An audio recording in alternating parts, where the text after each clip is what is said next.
Welcome to the Truth Uncompromised Show. I am your host, Rhonda. Join us every Thursday at 7 p.m. Eastern Time. Truth is peace. Truth is freedom to love, live, and be. We are Truth Uncompromised.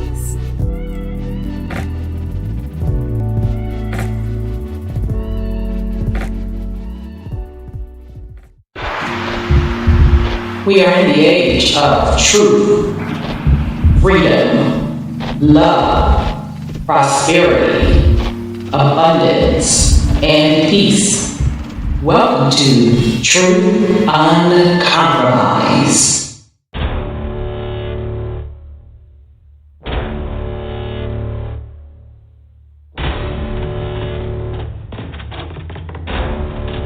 You have entered into a dimension of truth. Time does not exist, an illusion of shatter. The journey of truth is intense. The journey of truth will set you free. Consider this a warning as you enter the dimension of truth uncompromised.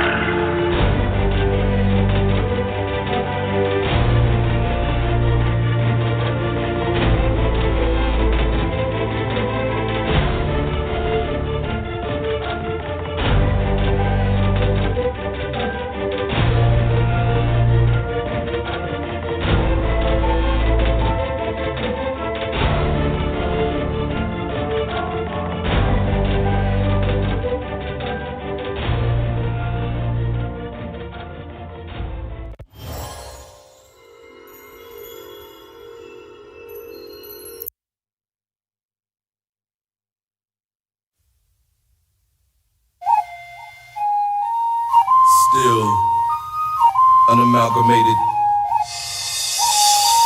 Heartbeat, the sound of the bass drum. Come with your best shot, I'll take one. Rumble in the jungle, I'm a lion. Stand up for your Muslim nation. Hey, for these generations, we the people lost but not forgotten. Tribal rivalry is the problem.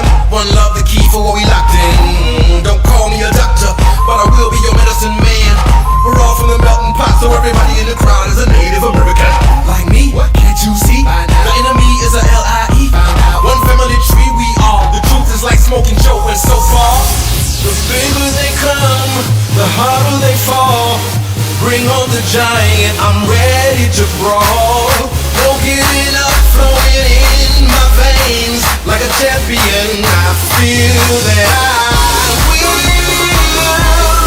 never surrender. Born with the solo warrior, I will remain a contender. Born with the solo warrior, I will.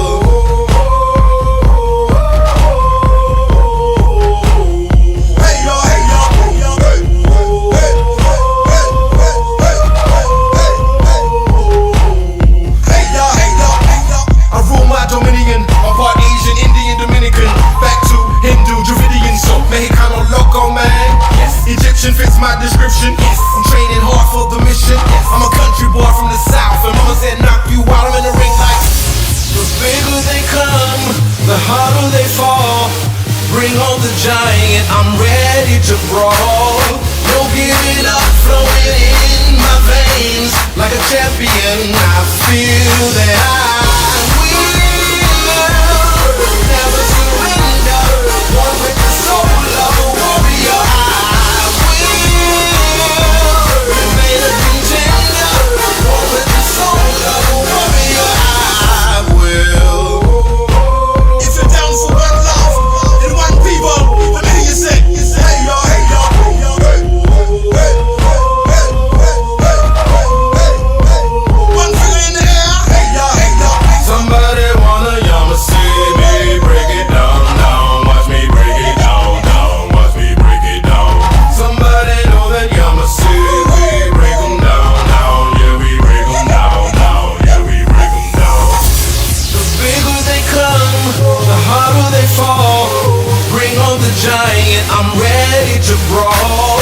No giving up, flowing in my veins. Like a champion, I feel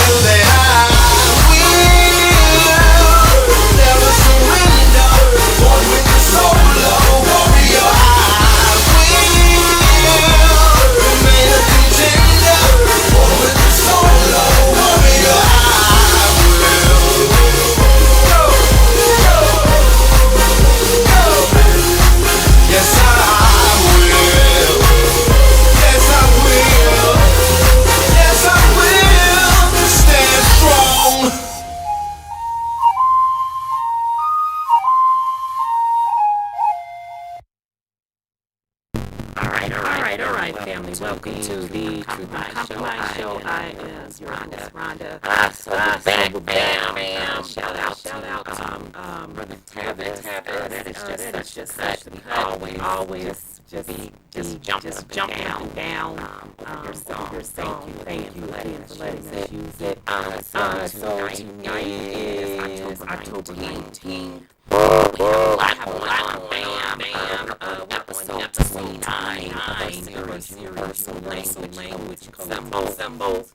So if this is your first time joining us, I highly encourage you to go back and check out earlier episodes. My main purpose for this series was to introduce family who are not familiar with metaphysics, the basic metaphysics, talking about the difference between your soul, etc. And as it always does, kind of morphed into a lot more stuff than that.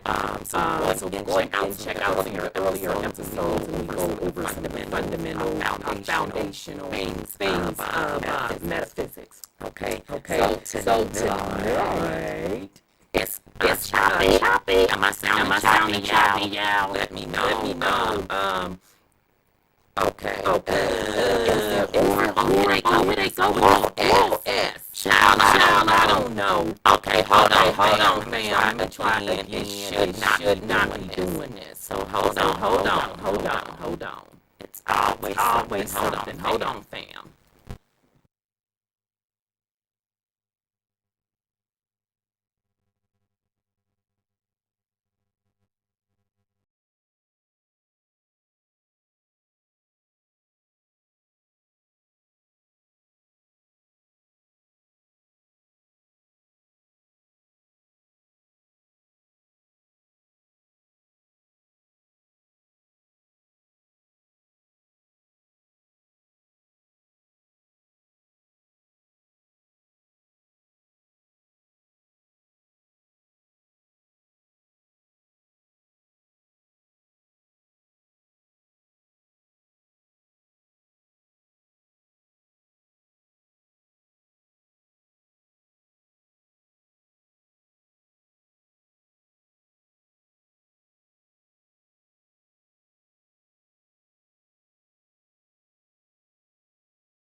It shouldn't be doing that. It's clear. I can hear. I can hear it.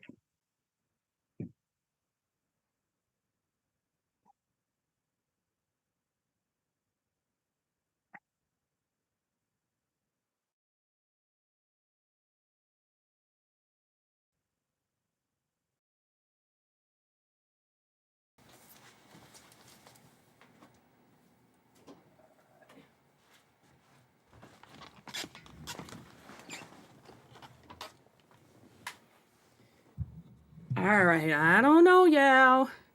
Sis, you hear me? Sis Sandra, you hear me?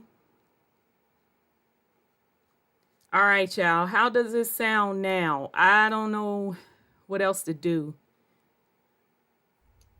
You sound good now. Okay, now you choppy. You like. Okay. Are we going to be on this bull S tonight? All right, y'all. So hopefully it's better. Okay, and all I did was unplugged it and plugged it back up. So my mic sounds nice. Check one. So it should I hear be. you. I hear you.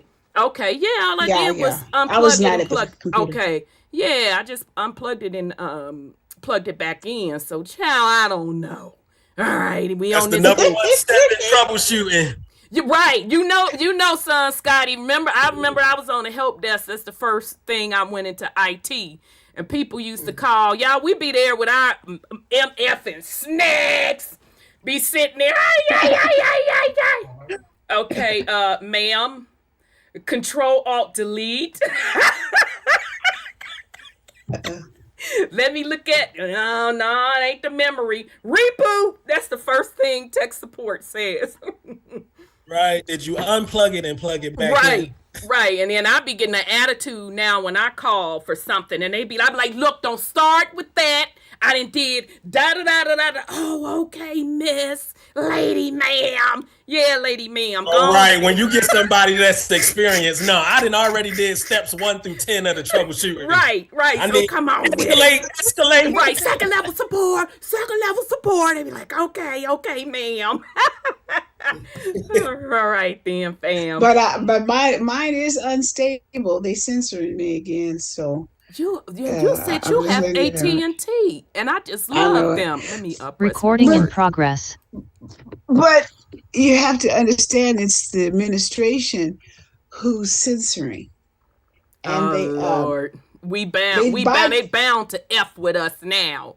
they Administration people. Although I can't stand y'all guts, that ain't got nothing to do with it. So don't come over here starting passed with the me. Supreme Court to do it now. Yeah, they went to a third party to do the censoring now. Okay. Yeah, well. All right. Well. They don't want us to know. Okay, so we're gonna go on and get started with you. Let's do a mic check for Brother Sean because he was choppy. Anyway, Brother Sean, I'm clear now. You okay? Yeah. Okay, you good now. Yep, we can hear you good. Okay. All right, sis. So you want to start out with the go ahead on with the fuckery.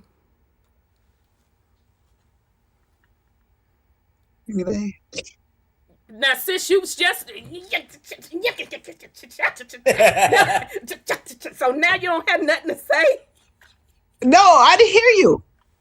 I said you have any go ahead on with the fuckery tonight. Oh gosh, yes. I'm sorry. My thing is unstable. You say they're censoring. Oh, okay, no worries. You know,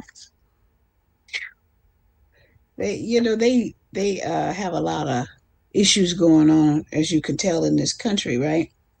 Mm-hmm. And I'm trying to get to where I want to start first, but I want to start with that Sequoia bank in Silicon Valley. Did it fail? Refresh my memory. No. Biden rescued it and told them that we're going to reimburse all Chinese investors. Oh yeah, I remember that. Mm-hmm. Okay, so obviously it didn't fail because this is what's funding what's going on right now. In according to who has the receipts? According to the news, like McCarthy has 7,000 plus from there. Netanyahu was there a couple of weeks before this war, and who else? And of course, Biden said he's going to make sure that they're protected and not be. So, are you saying that bank was rescued because, quote quote, high profile people have their money in it? Plus China. Yes, ma'am. Okay. Yes, ma'am. And Nuisance has his money in there because he has 2 wineries there. That's interesting because I think, what is the cap for FDIC? Is it 250? Yeah, I thought so. 250 grand. So I don't even know why they would even off the riff put more than that in one bank and not spread it across. Well, the founder is Chinese. The manager, of Sequoia. Okay. And so, it's always speculated now that Biden is working double time and behind the scenes, So he saved them, and now I know that Netanyahu was here a couple of weeks ago, and then this stuff broke out, and then they said on the news that McCarthy got his pennies out of there too. See, they're using the pension plan, the California pension, to do all this stuff. Which they're going to turn around and probably wind up bankrupting and not paying them people their pension because That's been going around a lot too. But anyhow, keep going, sis. Well, yeah. So everybody is double dealing on this deal with this war because Speaker of the House McCarthy lost. He had to vacate, and then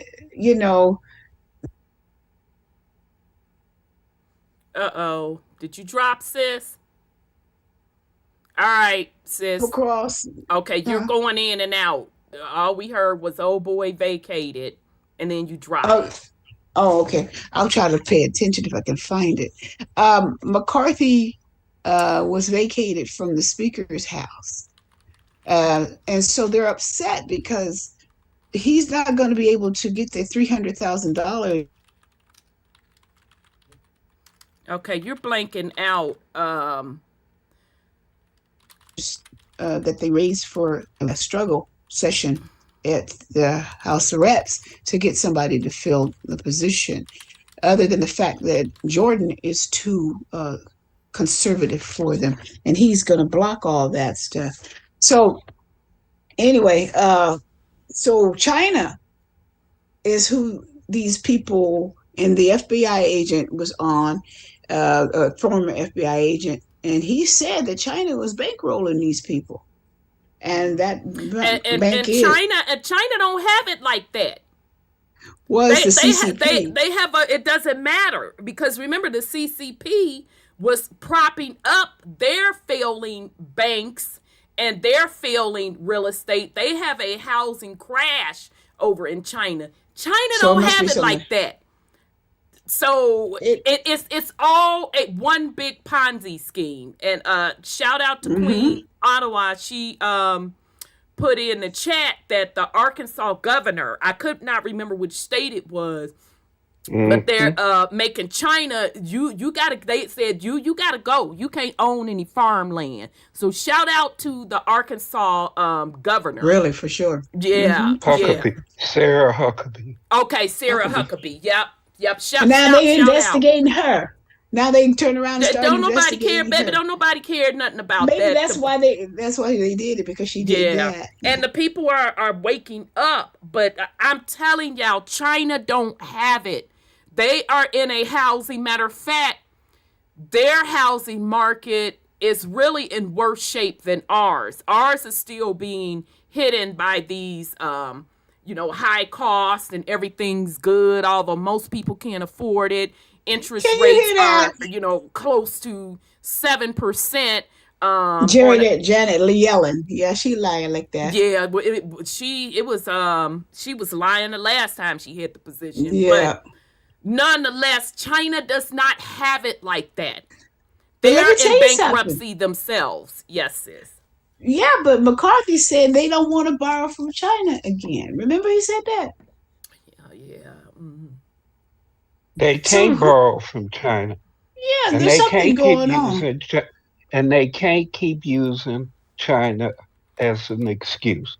China ain't been able to cap all the news coming from there. More and more information getting out about how fucked up shit is over there. Yep. And they ain't in control. I mean, everything is showing you that they were propped up.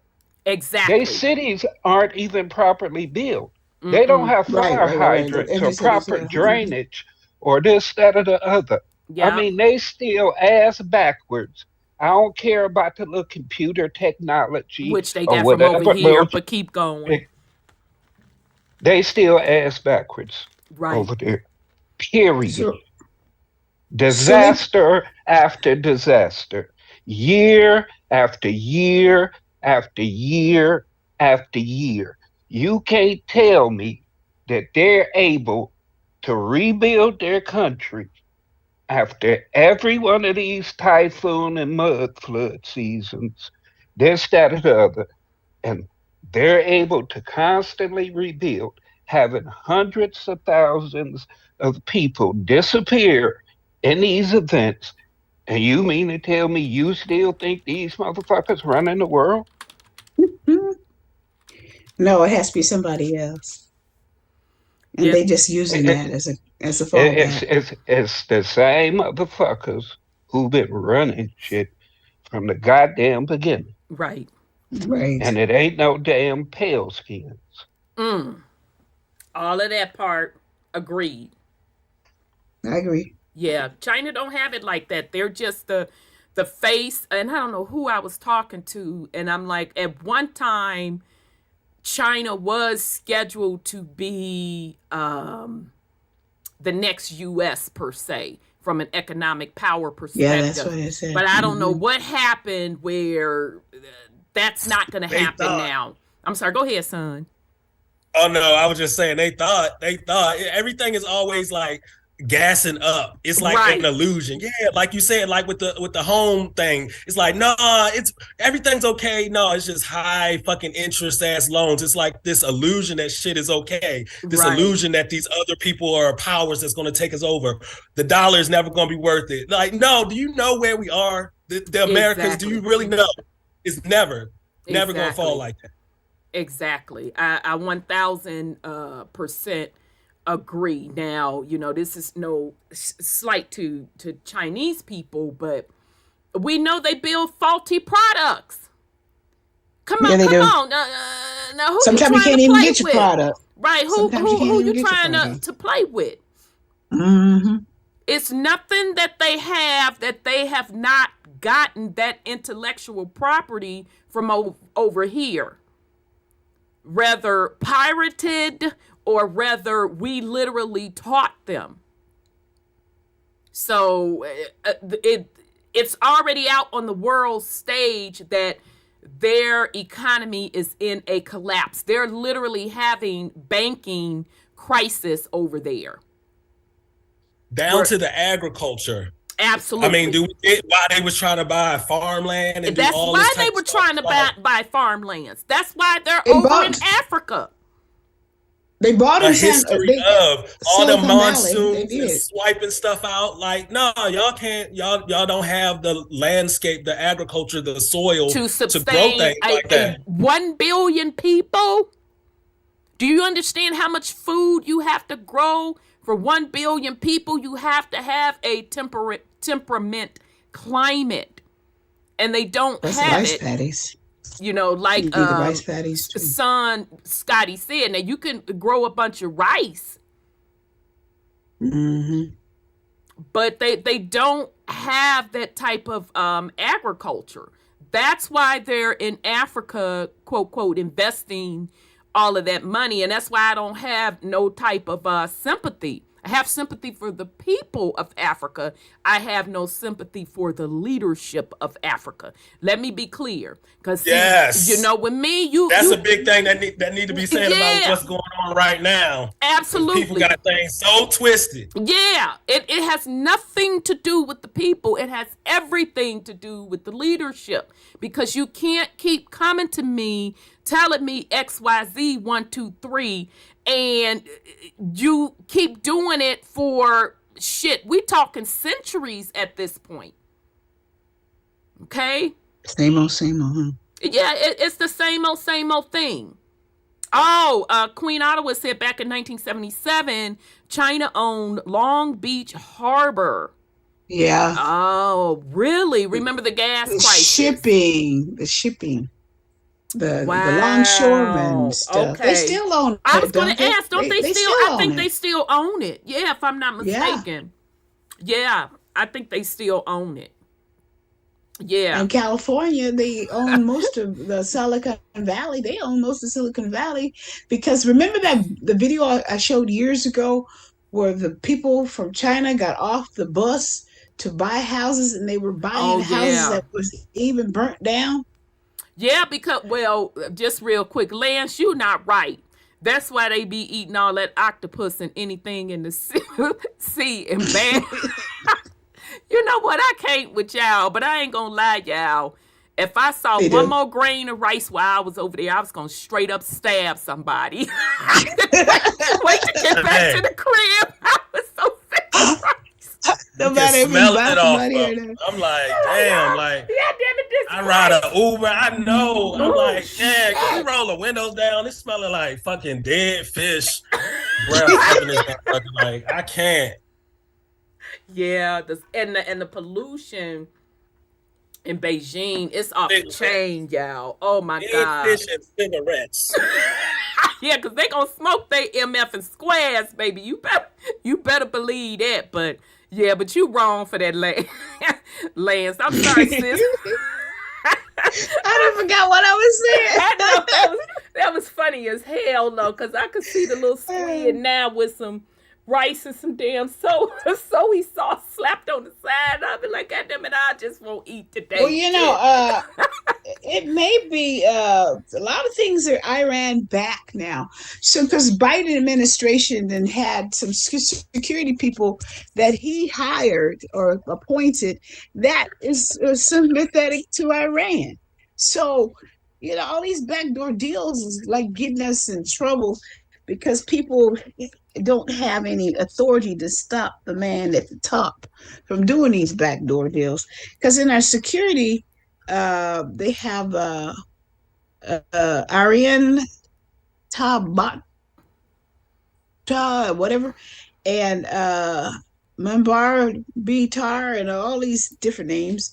He didn't appoint it, and see they work for Iran, and so Iran has his foot in this country as well, and so. And then he gave them $6 billion back in ransom money for 5 hostages.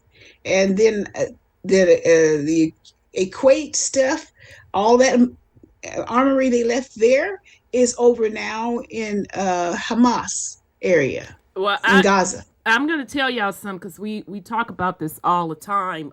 Anytime you hear them talking about wars or wars are breaking out. First of all, okay, this is Rhonda. Now, I'm not saying none of this isn't jumping off there. And I'm, absolutely have empathy for people that's impacted by flags and stuff. Yeah, by the crap. But this is my point. Anytime you hear them talk about war, you always need to keep in the back of your mind there's something else going on.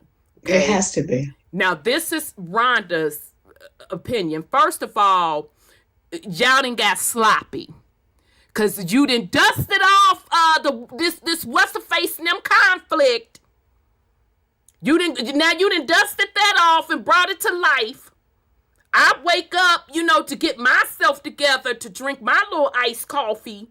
And all of a sudden, supposedly and allegedly, one nation then just turned around and jumped on another nation. I'm like, oh. Killing up all them people. I'm like, oh, okay, so y'all gonna dust this script off. Okay, and so now you think that we're going to get into analyzing this and we're going to talk about the biblical aspect. And this is how you can tell that enough of the energy on the planet is shifting because people are not buying into it. They're not looking at what they're saying as face value, and they're even not trying to tie it biblically, which I was shocked. I was waiting on folks to, floods of videos trying to tie it biblically. I don't even see that. So that tells me that this spell is wearing off. It's broken. I'm sorry, go ahead. You're right. Albert Pike was a Confederate general, and he had a vision. I looked him up again. I talked about him before. And he wrote a letter in 1871 about the wars, the 3 world wars. The other 2 has happened. And he said the last one is going to be between Islam and the Jews or Zionists. Yeah, because it's a script. Yeah, it is a script. And let me say something about Albert Pike that I found that is absolutely fascinating. He was general over the Indian tribes.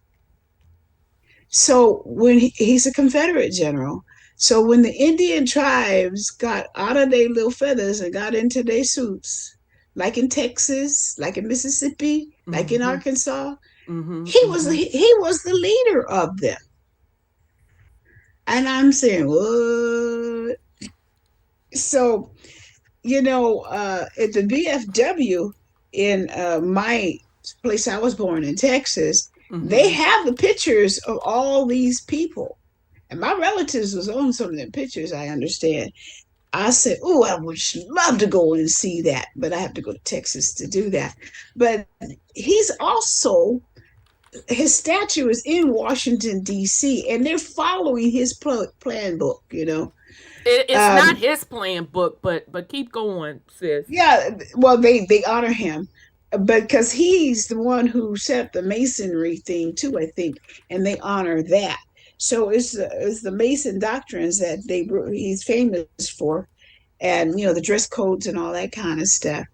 But I found that he had to be an Indian to be the Confederate leader.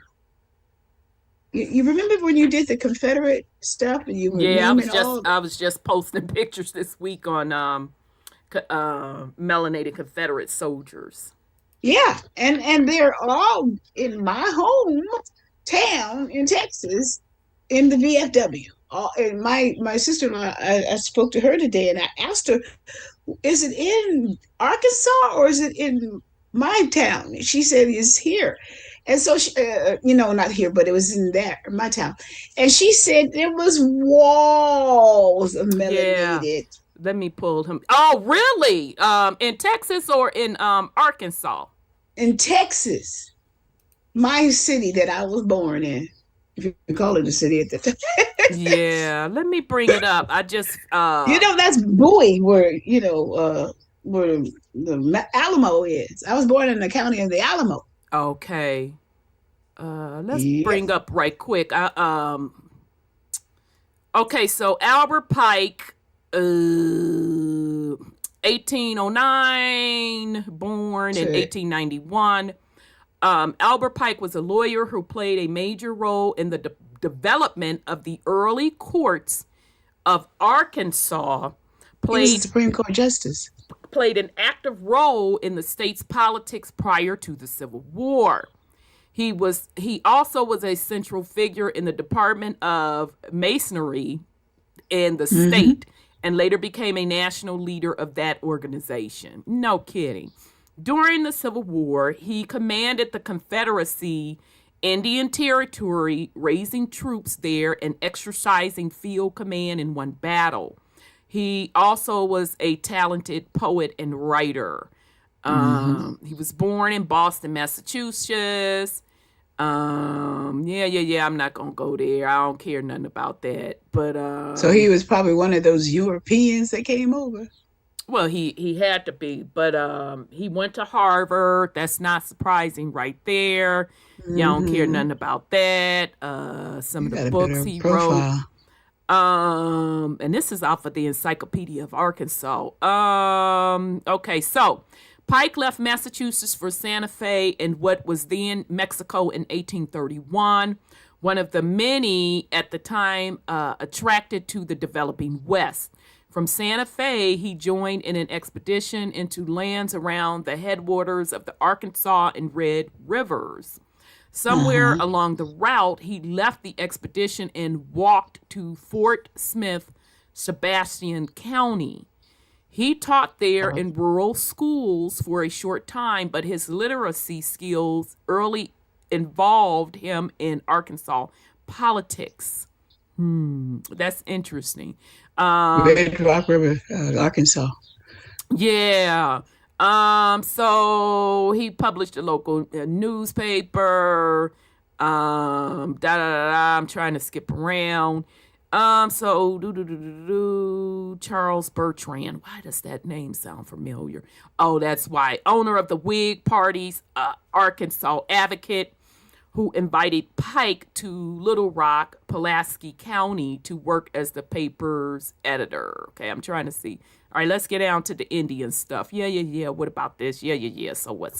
Oh, he demonstrated considerable legal prowess early and represented clients in courts at every level, including the United States Supreme Court, which he received permission to practice before in 1849.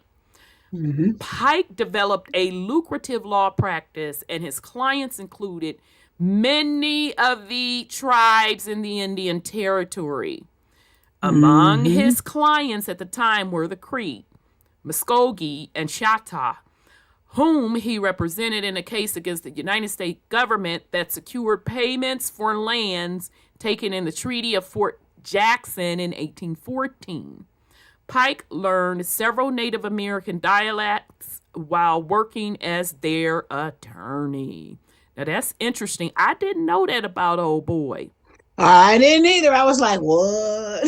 Okay. Trying to see. What about this bank? His reputation. I'm sorry. Yes, go ahead, brother. All I know is they lost their land. We know that attorneys work for the corporation.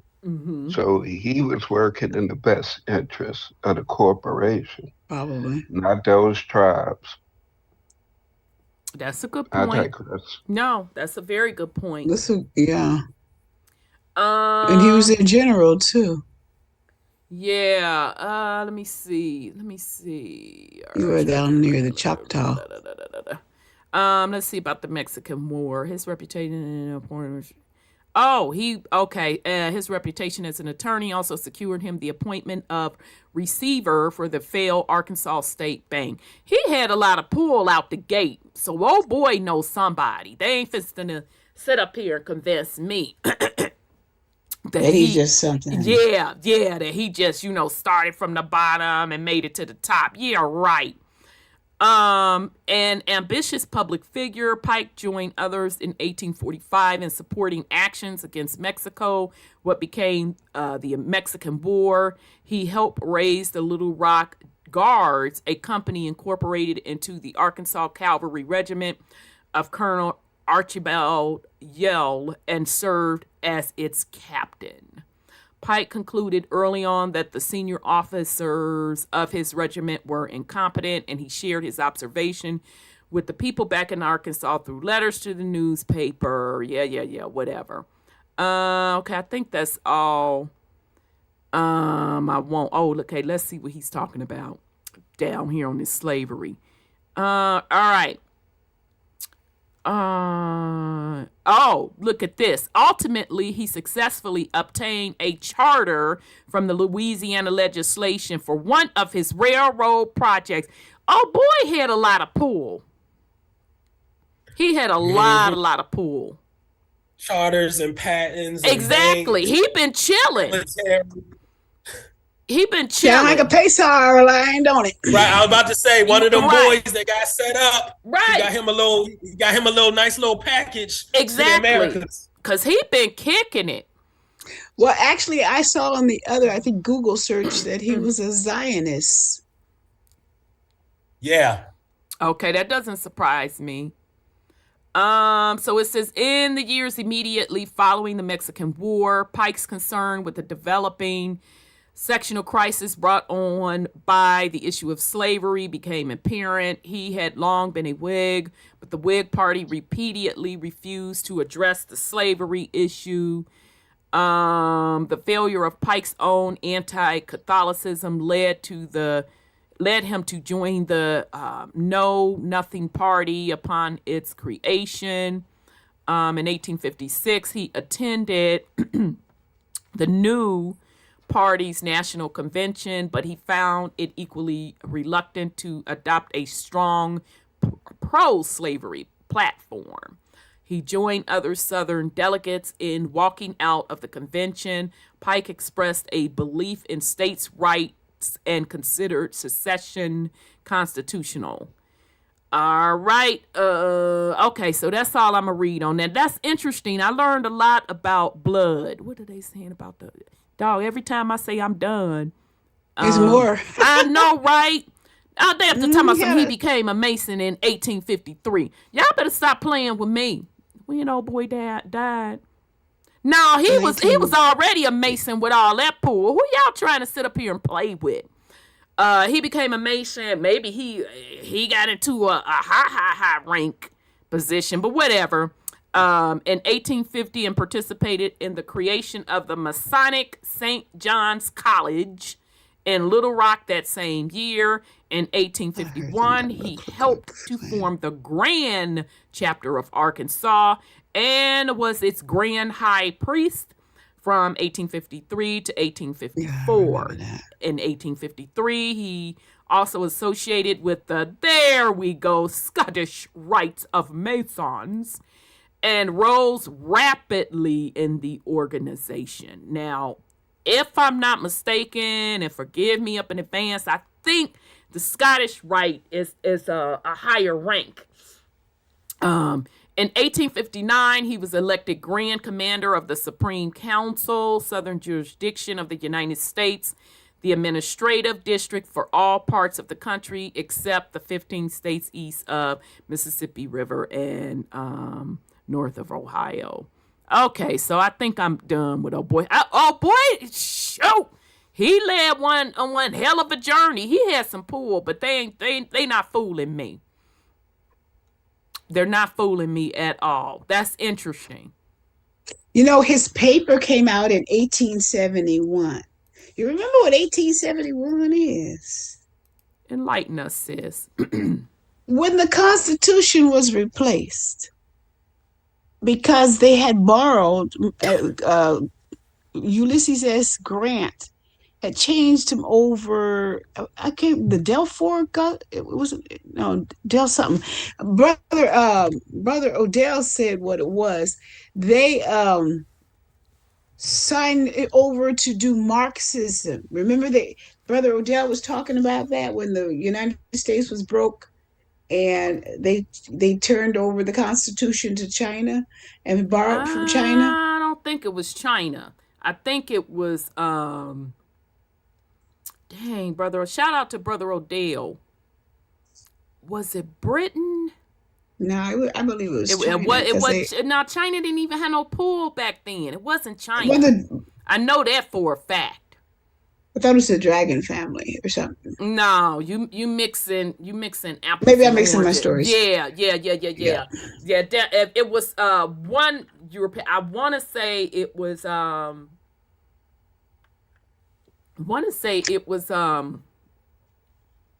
England.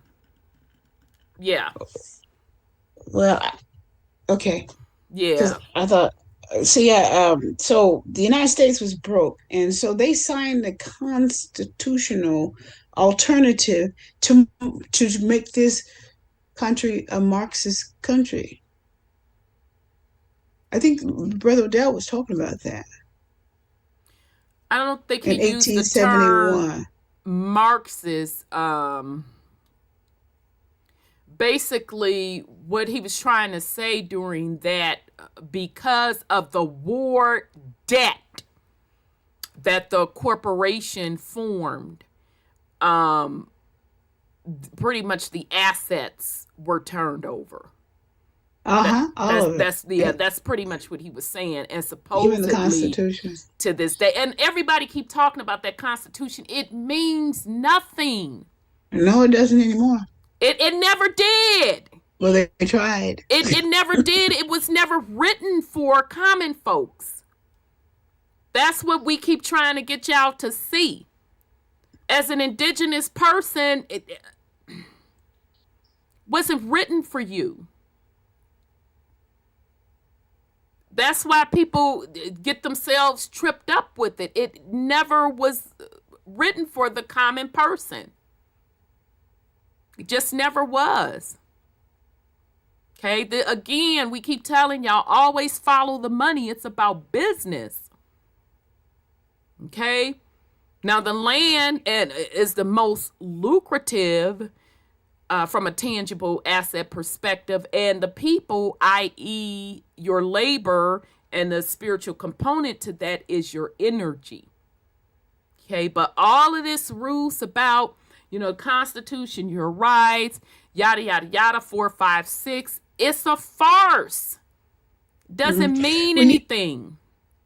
you close down that you pass the part where the Indians were involved. I think he had 2,500 troops of Indians. Yeah, that I think doesn't. you passed that part. Yeah, I think I read over that, but that's not shocking me. No, that's what I found out too. That was really interesting. Okay. Now it's interesting. I'm glad you brought this up, sis, because my opinion, and shout out to the mud flood community. I've learned a lot through them, and a lot of stuff that they said are pretty much lining up. Because to me, I'm in agreement with them that the Civil War is one of those markers that was part of a huge reset. Okay, it was the Civil War. I'm sorry, go ahead, son Scotty. Oh, no, I just wanted to throw in there. I mean, a huge part of the Civil War we called a reconstruction. So they were kind of letting us know, reset, reconstruction, rearrange, all that. Absolutely. I 1,000% agree with you. Yeah, I think the Civil War was a major reset point. And then and when I talk about reset, I know the mud flood community talks about it from the standpoint of the technology being reset. So meaning a lot of those old buildings and stuff, they started to tear them down and all of that. And I'm 1,000% in agreement with them on that, because they pretty much show the receipts. But the part that most people are missing, and shout out to Lee Cummings, because he brought this up with World War II. And then shout out to Knowledge of Self. He has a Facebook page that's phenomenal, y'all. Go check him out. He's actually now back on there dropping a lot of information. He does a hell of a job researching. But World War II was also a big, huge reset.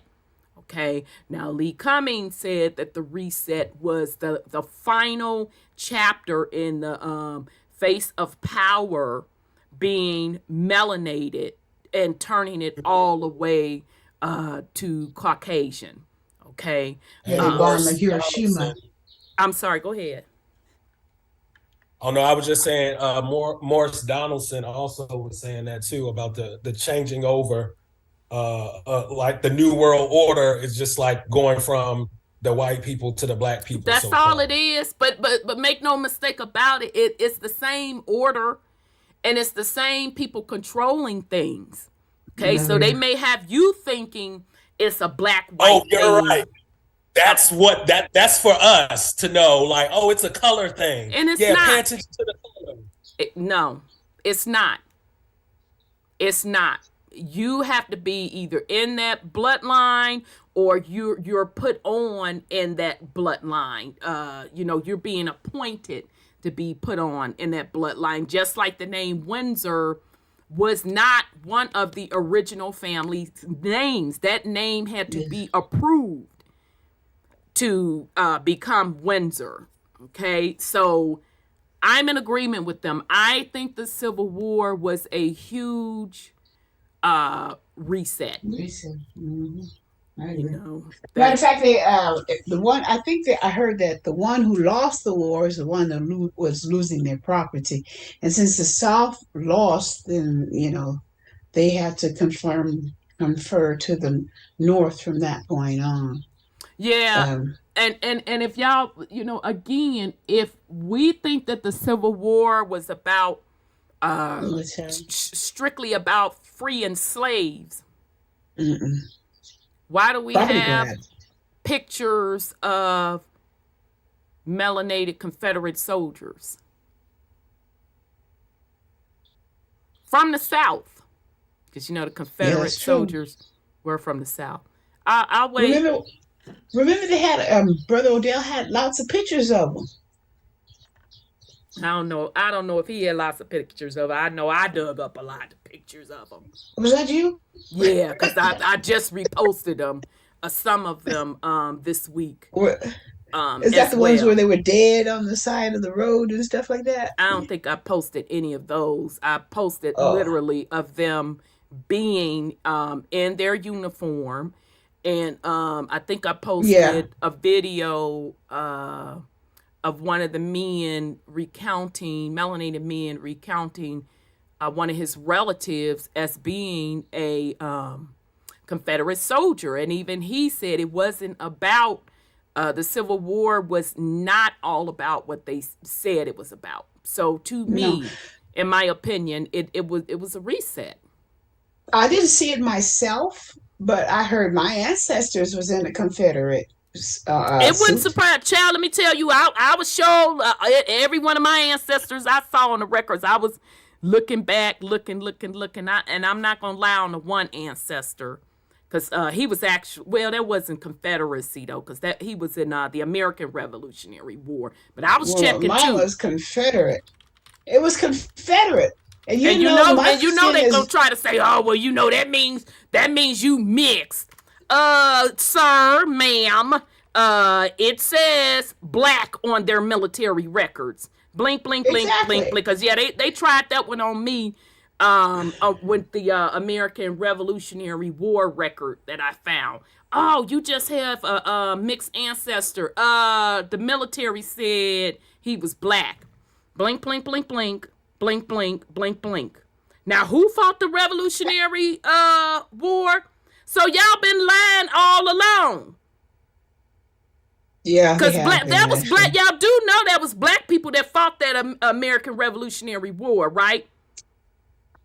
Oh, yeah, Lee Cummings. That was Washington, right? Yeah, he black French, you got the black British, exactly. The black, so don't come play with us.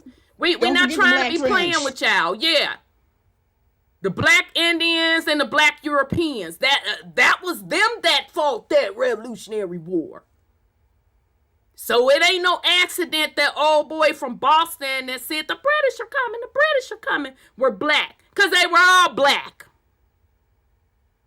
Now, not saying that it wasn't some white people that fought, but the people in power were black. That's why when I ran across that particular ancestor, that military record, and it was the American Revolutionary War, and saw race, black, or ethnicity. I can't remember which one it was. I was like, oh, hell no. But it wasn't a shock to me, knowing that information going into that research. Yeah. So it's been a lot of lying, a lot of covering up. Well, I was really surprised when my sister-in-law told me that my great-grandfather was in Confederate. And when you gave that speak about the Indians getting out of their feathers and they put down their bows and picking up the uniform, all of it made sense. Because we live in Texas, we live in Indian territory. Texas, Northeast is Indian territory. And Bowie and all them folks came in there moving the boundaries and claiming that the Indians killed them on American territory, which was not true. And that started that war. And our people were fighting down there with these people.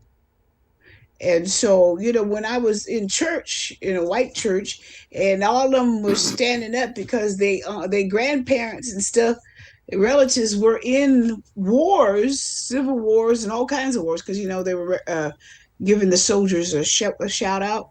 I didn't know that at that time, but I found out later, and I said, "Wow, they sure kept that hid. They changed the history to make us like we didn't even exist." So agreed. Agreed. There's some of the names. When doing this research, I was like, why am I seeing a lot of like Roman names, like supposedly during this like Civil War, American War time, but it's like names like Caesar, but these is black people, names like Pompey. Exactly. I got that in mind too. Agreed. Sorry, y'all. I was trying to find my American Revolutionary book. I thought I had it right by me by Lee Cummings. I know it's staring me in the face. But yeah, he did an excellent job breaking it down. All them folks were black. And he, provides the receipts. So it's been a lot of lying going on. And again, this has nothing to do with race. It has everything to do with seat of power. So when they reset, and what they did is a reset, then they changed the race, though, you see. They changed the people's color and ethnicity of who actually participated, because the history books change it. Say, for instance, my 19 something encyclopedia shows that the royals were melanated, right? So when you hear the history, they changed it to white Europeans, but in the book they melanated. In my 1970 something Oh encyclopedia. well, you were. I'm surprised they even had the melanated in the 70s Encyclopedia. Yeah, Because they called him the Black Prince. One of the guys I was looking at was called the they Black make it Prince. one or two as being melanated, like they do Queen Charlotte per se.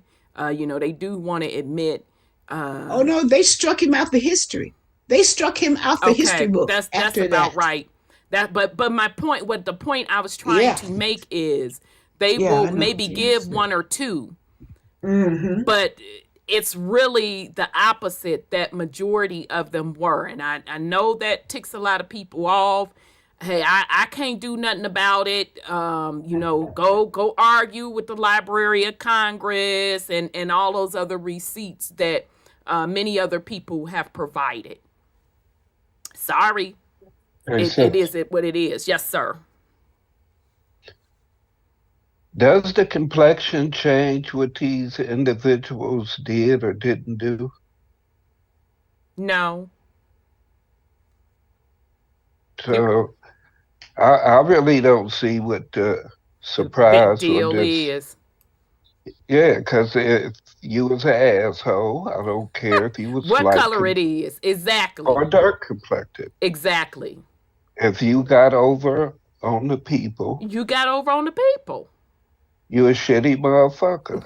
And Right. anybody that's trying to claim your lineage and trying to claim land, etc., for that, you got to take their karmatic debt. But people don't be looking at it like that, Brother Sean, because people be in the comment section swinging, baby. Not all Caucasian people, but some come in there and be my ancestor was da da da da da and la la la la la, and like proud of the badge of quote quote slave owner and stuff. I'm like, I don't believe how sick people are. You would think you would be happy to know that your lineage did not have any part of the atrocities of slavery. But you have people swinging, saying, nope, that was my answer. Okay, boo, you go on and have that. And get that necessary karma with it. If you know you came from a bloodline that was actually the real slaves, then you feel like you came up on something. Like, no, nobody owned my bloodline. We actually did the owning. It's like, okay, that's your badge of honor because you're so like psychically depraved in your bloodline that is actually something that's going to uplift you. Right. It's sad. Yeah, but I'm sorry. Go ahead, Brother Sean. Now nobody has to look for you. You right out front, and hopefully you have a few shekels. Somebody could come after, right? Yeah, right. Exactly. I mean, they say murder and fraud has no statute of limitation. True. You can't profit or benefit from crime, is what they say, right? Right. You're not supposed to anyway. Right. But if we going by their premise, then no, y'all got to fork it over. Y'all don't on shit. You got to get everything back. Period. Dot. Because it didn't belong to you. Right. You said your ancestors took it. You showed us in the book where your ancestors came over here, murdered, done everything that they claim they did. You Right. providing the evidence. I mean, look at So, museums and shit. They is pathological. They don't give a fuck. They like, yeah, we stole all of it. Let's put it in and curate it in this museum for y'all to look at our stolen goods. but my thing is this: the Patriot movement, all of us sit up Come and on now. say Come on with it now. that our ancestors lost the war fair and square, so they get to keep this shit. But Yeah. we got to keep hearing about everybody else's rights all over the goddamn planet. We got to send our best and our brightest over here to fight to get these people land back, to fight to get these people land back, to fight for these people rights, this, that, or the other. And everybody lying about our shit. Agreed. Everybody want to keep our shit. Everybody else shit can be divided up, given back to them. This, that, or the other. But a motherfucker ain't said shit about giving nothing here back. That's Yep. why we shouldn't be worried about all that shit. These motherfuckers worried about what's going on in their mother country and this, that, or the other. If they talking about reinstalling the draft, this, that, or the other for motherfuckers to go, y'all got everybody goddamn records. Everybody that's goddamn Palestinian, Ooh. you send them over there to goddamn Palestine to fight in that shit. If some shit going on in Russia, you send the Russians back to Russia. Wherever some shit going on, you send those immigrants back to their country to defend it. Because while you're sending our breast off, who's here to defend this? That's a great point. Ain't nobody thinking about that where they got all this sympathy for planned events that are taking place over there. Anything to take us off of what we supposed to be focused on. Agreed. And that's here. Fuck every goddamn place else on this goddamn planet. Don't no place else mean shit without us, because ain't nobody got shit without us. Nobody. Those are the facts. That's why every motherfucking body is here. That's why every motherfucking body's still running here. Yep. These motherfuckers can't sell shit. And for people to keep on thinking that they done sold land to some goddamn body, they do shit on leases. Facts. They lease being up. Yep. So how the fuck they gonna give up a lease on some shit they don't have a lease to? Facts. We just listen to whatever the fuck they tell us, and we don't do shit. We talk about how this shit is hard. We talk about this constitution, organic constitution. What the fuck ever. All that's for fucking commerce. That's for corporations. Constitutions are for fucking corporations and commerce. It's for fucking business. It's for corporate citizens. It's for the employees of whatever fucking corporation. Facts. These corporations supposed to be breaking us off. Because everything that these goddamn corporations exist off of is our shit. The shit that comes out of the land. The shit that comes out of mama. That's our birthright. And y'all keep acting like these son bitches got some goddamn power. They don't. Y'all just weak and scared as a motherfucker. When do you get tired of this bullshit? When do you get tired of hearing that bullshit? And you sitting up watching these motherfuckers struggle and stab each other in the goddamn back and lynch each other for positions of power because everything is up in the fucking air. And everybody reaching for it but us. I ain't talking about us reaching for it with them. There ain't a motherfucker we supposed to be sharing a goddamn thing with. We all motherfucker shit when they come to America. Every motherfucking body owe us. Ain't nobody got the right to be doing shit here. Everything is up. Everything is fraudulent. There is no lawful business going on in this bitch. Shouldn't shit be going on. Nothing. Y'all let everything go on that's going on in this bitch. Ain't no excuses for this fucking weakness. None. But I digress.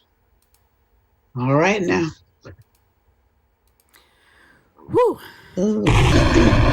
Yeah. Child, I missed the explosion button about 2-3 times. Ain't nothing else to say on that. Oh, not a word. We just went to church. It is what it is. The truth is true. Thank you, Brother Sean. Yeah. Thank you, Brother Sean. All right. Son Scotty, you have any go ahead on with the fuckery? No, I didn't really have any go ahead on with the fuckery. We kind of pinpointed it. Or we kind of like talked about it a little bit in regards to what's going on right now with propaganda about wars and people, and how we're seeing live in action again how the media is used to sway the collective thought, the collective mind, to get you focused on warmongering, get you desensitized to, genocide, and then get you to engage in Hegelian dialectics. It's like, which side are you going to choose? Is it Hamas or is it Israel? Well, it's not all Jewish people. It's the Zionists. Well, it's not all Palestinians. It's Hamas. And it's like all these things that are very much common sense that get so blurred and distorted and contorted through the media. And honestly, it's really kind of like, once you like on the side of knowing this, yes, and fear mongering. Yeah, and fear. Yep. Yeah. Once you on the side of knowing these things, it becomes so blatantly clear. And disgusting. Mm-hmm. You are disgusted because you see the script. Yeah, you can see and it. And it's not like this is not a new script. How many times have they pulled this script out? I mean, even in my lifetime, they've pulled out this script plenty of times. And then, we already have one proxy war going in. So you just see them ramping up. And then did we notice this like in like entertainment, in the entertainment world, in the sports world, we saw this like uptick in like anti-Semitism and this. And, with that segment of the population, them garnering up the sympathy and payola for the moment where they can, full-fledged, go into their script. And, it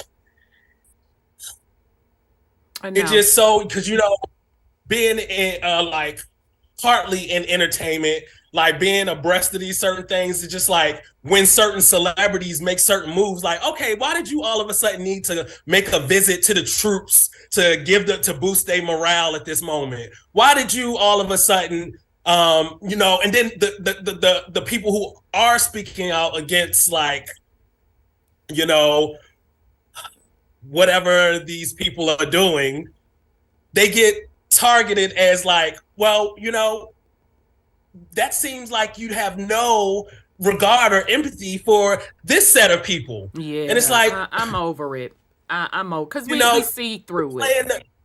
The emotional Hegelian dialectics is done. We see the give you the option of these choices, and now you got to pick a side.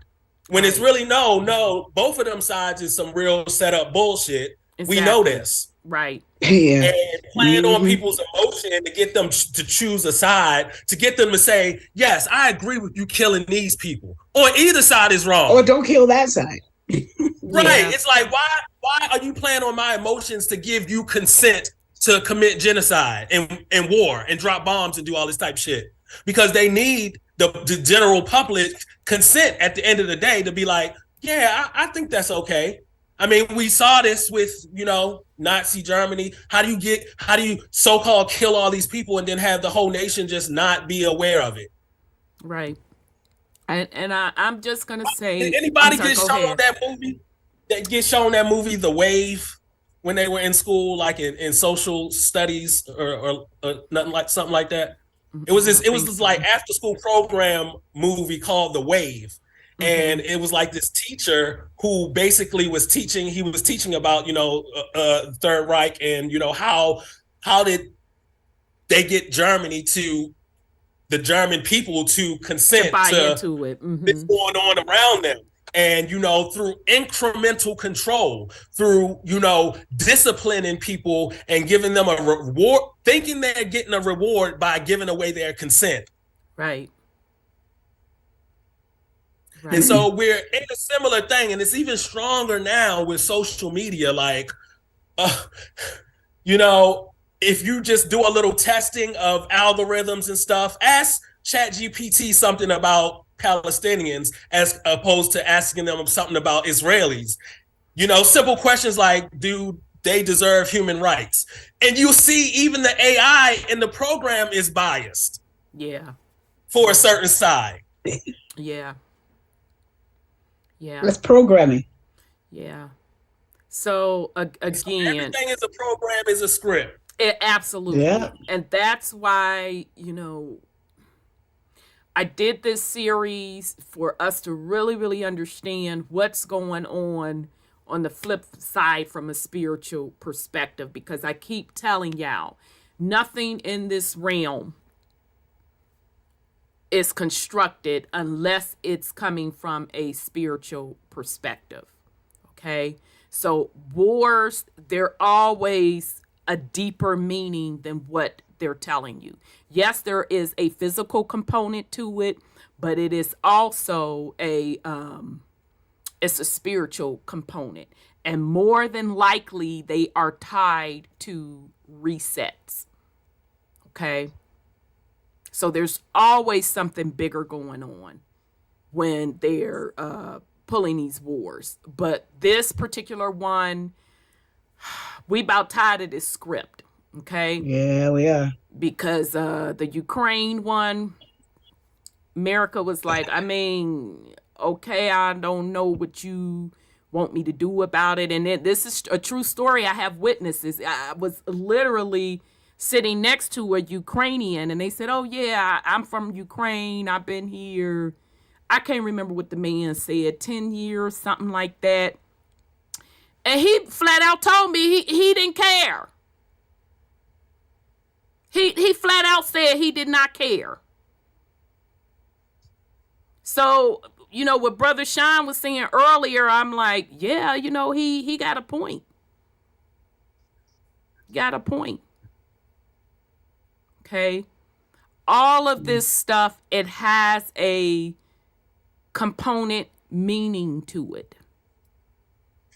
It's never what they tell you at face value. It never is. Okay, so pay attention to what's going on. I'm sorry, go ahead, sis. One thing they're about to reprogram, I think, is this country. They're taking this country down to the level that it's never been, and probably since its inception. But they are trying to take the wealth from the people and the rights from the people and put them in the third country type status, banana republic type thing. And I feel like this is just a slave country, be honest with you, because if you pay your taxes to them for what? They don't do your streets, they don't do your buildings. They take your money and pay it out to other countries to get favors from them, but they don't come and give it back to you. There's no investment for you at all. So they have this country as a working slave people to pay their debts where they can get more slavery, taxes without representation. They just taxed you. And then they get big mansions like Waters. She got a $6 million mansion, and all these people go into government and they become the high echelon of the country, where the people are still paying and paying and paying and paying just to live here in their so-called home. So I think they use. Mm,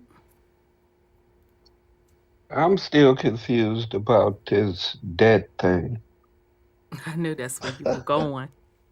they try to pass it on to people. But what is debt? Debt is a creation of theirs.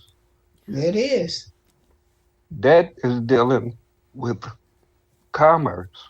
Exactly. We had the land, all the minerals, etc., etc. That's the true wealth. Exactly. Exactly.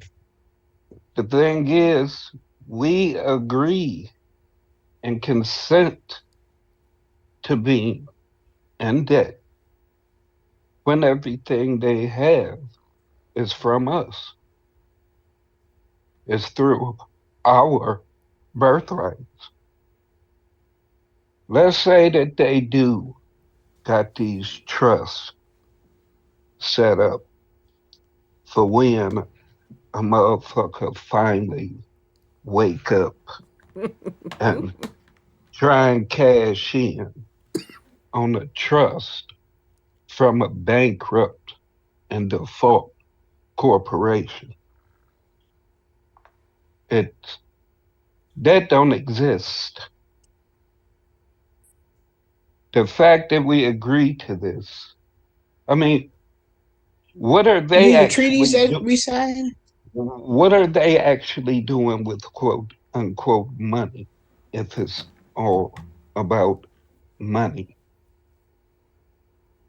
They after body parts, souls, energy. Energy, yep. You or we were programmed to believe that money is worth something. It's an illusion. Now they tell you that the paper ain't worth nothing. Now they back to telling you the minerals that they take out the ground is worth something. Gold ain't never going nowhere.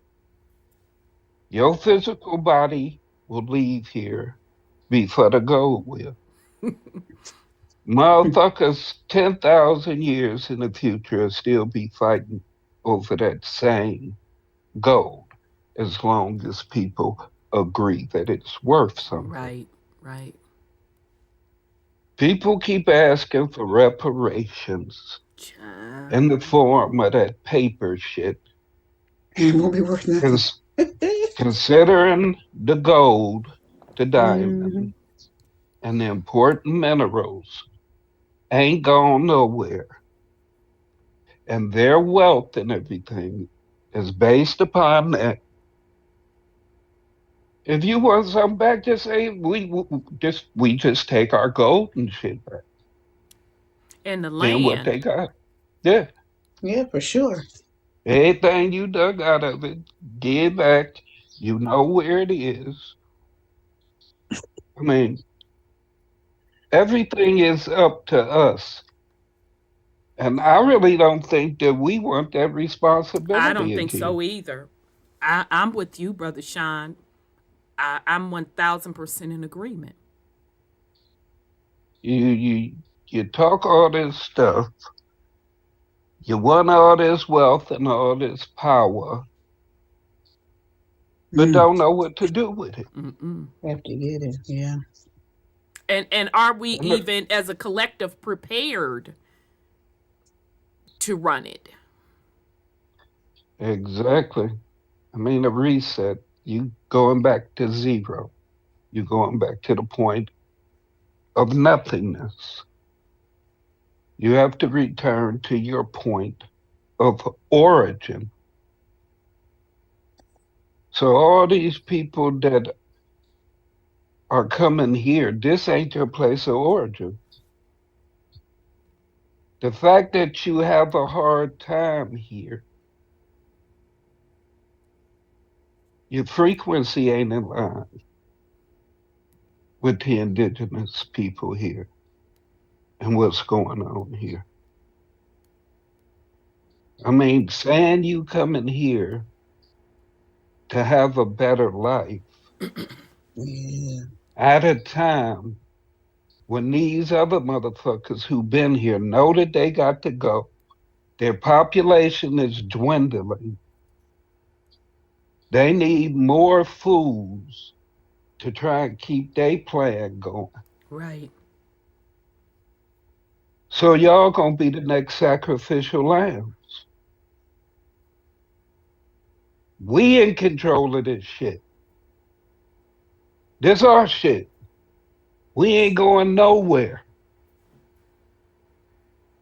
Nowhere. You think you from Africa? Bye. We really, really don't need you here.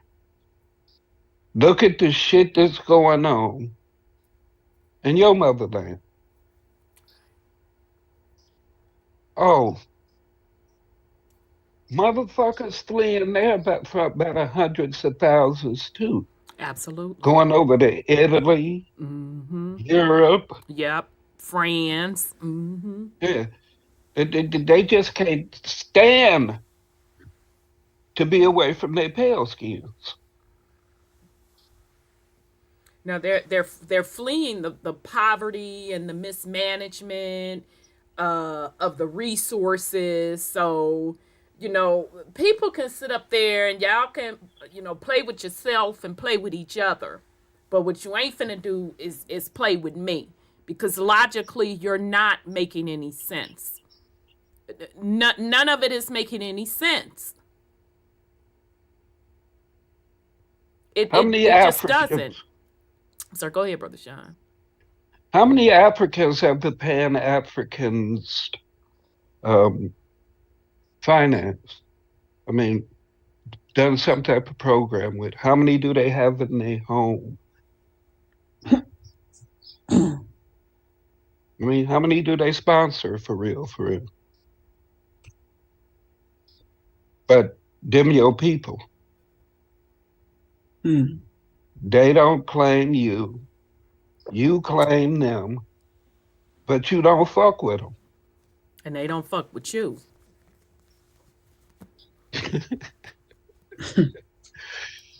But that's they the call shit. You white. But that's the shit they holler for, knowing full well that they had been brought up on the Indian diet with Indian ways. Right. Everything about you is motherfucking American Indian. And the closest you can get to being African is a dashiki and a medallion. Damn. All right now. I'm just saying though, sis. This shit is crazy. The foolery of it all. I know. It's really stupid. Yeah, really.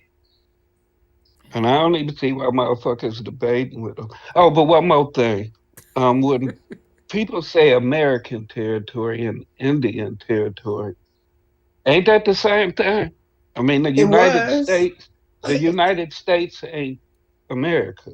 You have to remember that the United States It's a It's a of government. corporation. America I'm is a saying a corporation. country. It's a Right. It's a corporation. corporation, right? Yeah, it's a government. It has nothing to do with the continent. Nope, Agreed. not a thing.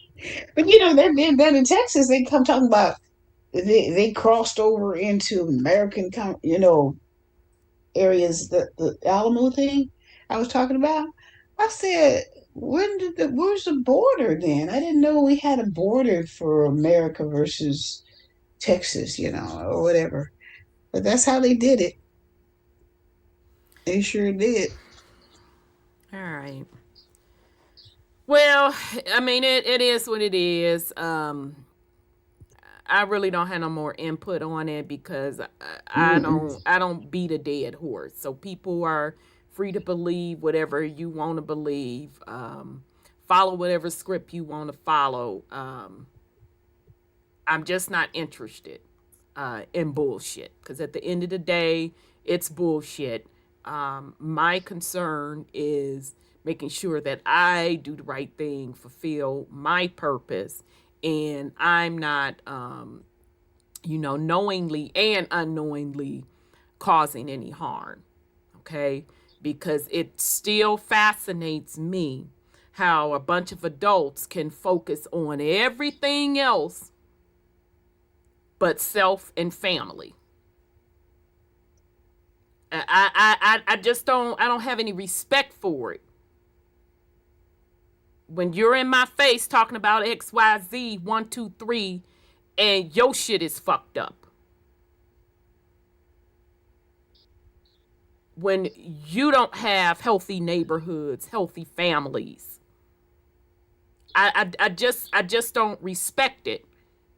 That tells me that you are playing a psychological game with yourself.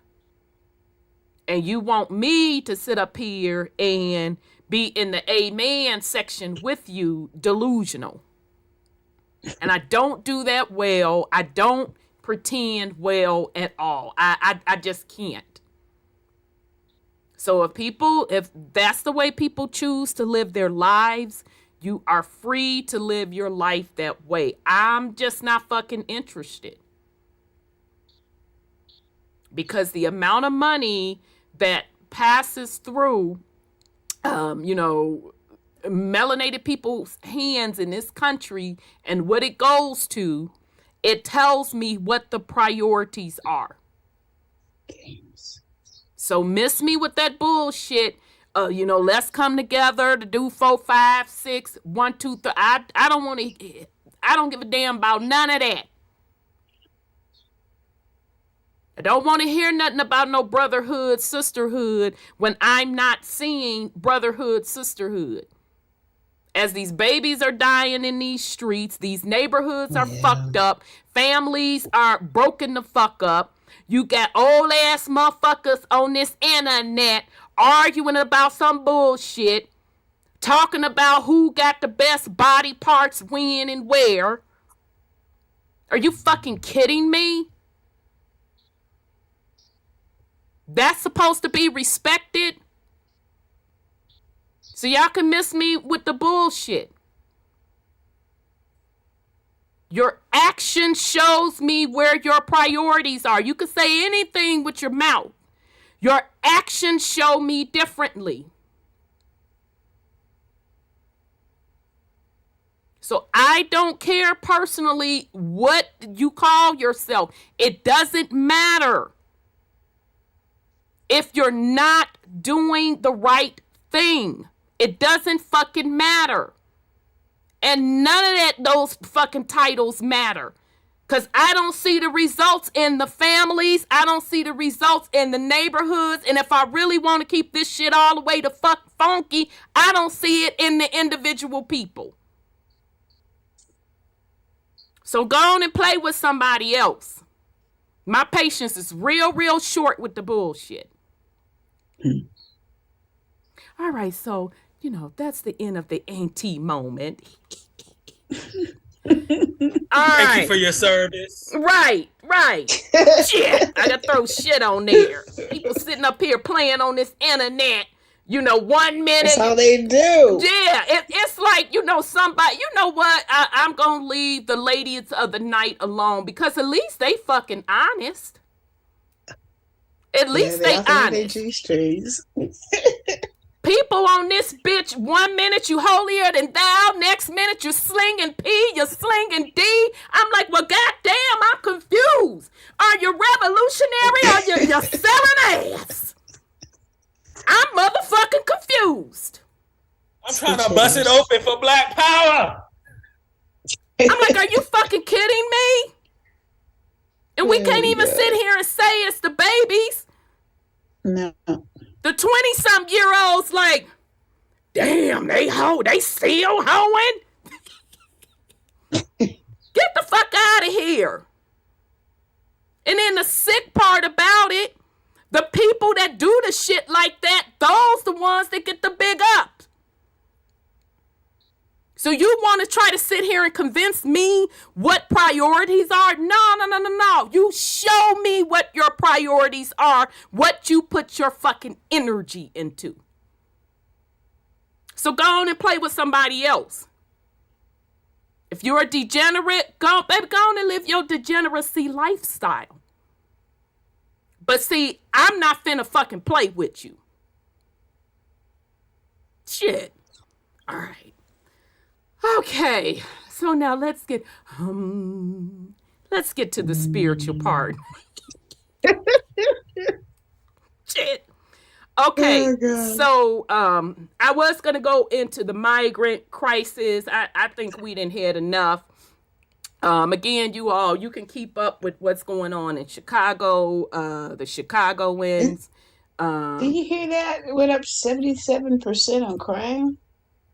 It doesn't surprise me because now the Fed government is reneging on payments. Now New York don't have they're running out of money. And so the New York mayor is whining, and I'm like, Ohio, you could go fuck yourself too and sit on it and spin. I gives no fucks about that shit you talking. You're funny. I mean, they asked for it. They asked for it. They planned the game. Shit. Okay, so just pay attention to what's going on. But shout out to the Chicagoans. They ain't having it. So I do have to give them credit because they were trying to repurpose a lot of like schools that they closed. One good example, schools that they closed down in melanated neighborhoods, but now you want to open it back up to house people, house migrants, and they like, nah, blood, that's not finna cut it. Because if you didn't want to spend the resources on the residents, you sure ain't finna spend it on nobody else. Okay?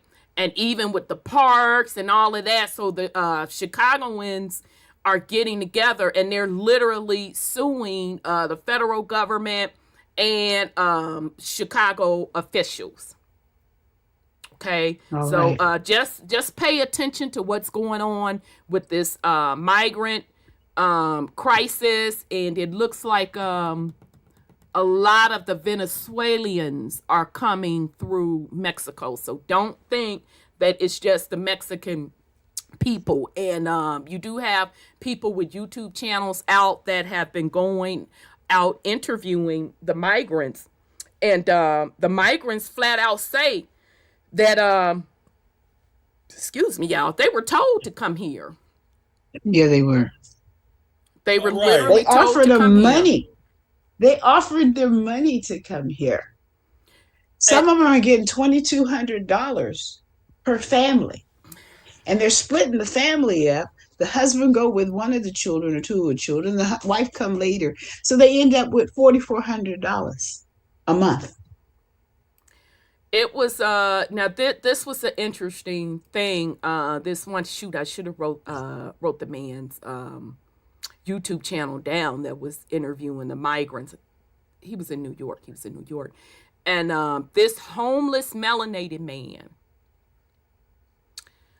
walked up to one of the migrants, and he had some new shoes, and he gave the new shoes to the migrant. And the migrant was just so appreciative. And the guy interviewed the homeless man, and he was like, well, man, why did you do that? He said, well, somebody gave the shoes to me and I couldn't fit them. And I was looking at, the size of his feet, and I thought that they would fit him. And I just sat there with my mouth open. And, the homeless man did have to admit, he said, yeah, I admit I don't have a place to stay. I'm sleeping on the streets. And I'm like, wow, that's deep. Now here you were born and raised here, and you're homeless for whatever your circumstances are. But somebody crossing over the border, they're giving them a place to lay their head. And that's where it was, y'all, in New York. They're letting them stay at the Roosevelt Hotel. That's where the man was. He was standing outside the Roosevelt Hotel. And that particular group of migrants he saw was like a block from the Roosevelt Hotel. And so I'm sitting there like, this is fucked up. Now, this homeless man can't walk into the Roosevelt Hotel and say, I need a place to stay tonight. Let me stay in your basement, whatever the case may be. But you open up the hotel to people. Come on, y'all. Something's wrong with this picture. People arguing, something's real wrong with this picture. Mm-hmm. Yeah. So the migrant people said that they were like, did you expect for it to be like this when you got over here? And it was one guy, that was the guy he gave the shoes to, and then it was two ladies, and then I saw a little girl. She couldn't have been no more than 6 or 7. And they all said no. They did not expect for it to be like this. They thought that they would get over here and get jobs. 1, 2, 3, 4, 5. So it was really, really, really interesting. Just keep an eye on it. But the good part about it's enough people that are like, no, oh hell no, this ain't happening. Now, I am surprised on New York, because as high as y'all shit is, baby, I'm surprised y'all not out there protesting, acting a damn fool. As high as y'all rent and all that stuff is out there.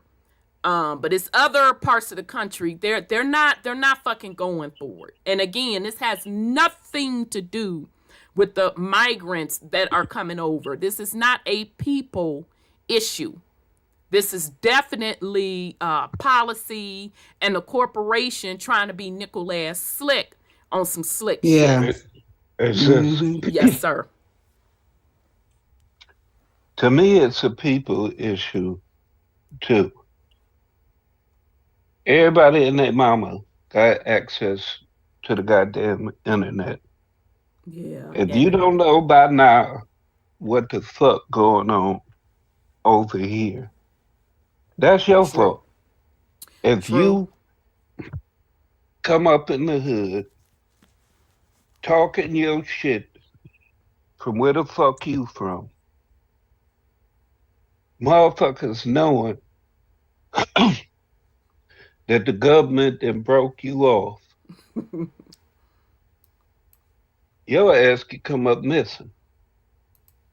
Mm-hmm. I don't know why motherfuckers think that it's so much play and motherfuckers over here. Motherfuckers just been focused on the wrong shit. Motherfuckers starting to focus on y'all now. And see the way that y'all moving around here. We done already had enough shit with other motherfuckers. You think that we just about to let a new batch of motherfuckers roll up in here like everything's sweet? Yeah. It's You would gonna be question some. what? No, it's gonna be some fucking reckoning. Yeah. Period. Yeah, it's not gonna be Ain't pretty. no, ain't no way around it. Yeah. Thing So let me is, so go ahead. let me ask you this: have they ever given us anything just by showing up? No. What They're is not in it supposed for? to. I know. They're not supposed to. They know who the fuck we are. Yeah, I know they do. Okay, so to come here saying that a motherfucker paid you to come here, that means you sold your soul. Yeah, they You're, sold something. you're sacrificing your children. You doing all type of shit. You come in here with the shit that we sick and tired of. We need to clean up around our doorsteps and clean Indeed. our streets. Indeed. How we gonna do that with everybody else from all over the world bringing their low vibration and they dirt and they bullshit with them? We don't know what these people got or then contracted on their way here. We don't know what they're about No. to unleash Mm-mm. on our society when a bunch of people already have weakened immune systems because they believe everything they're told.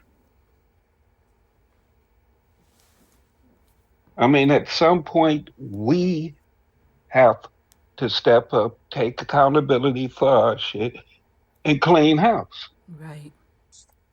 We don't have time to be worried about every motherfucking body else when ain't no motherfucking body else worried about us.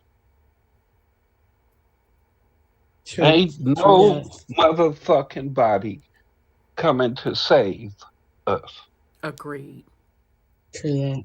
I Mm-hmm. don't care what you want to believe.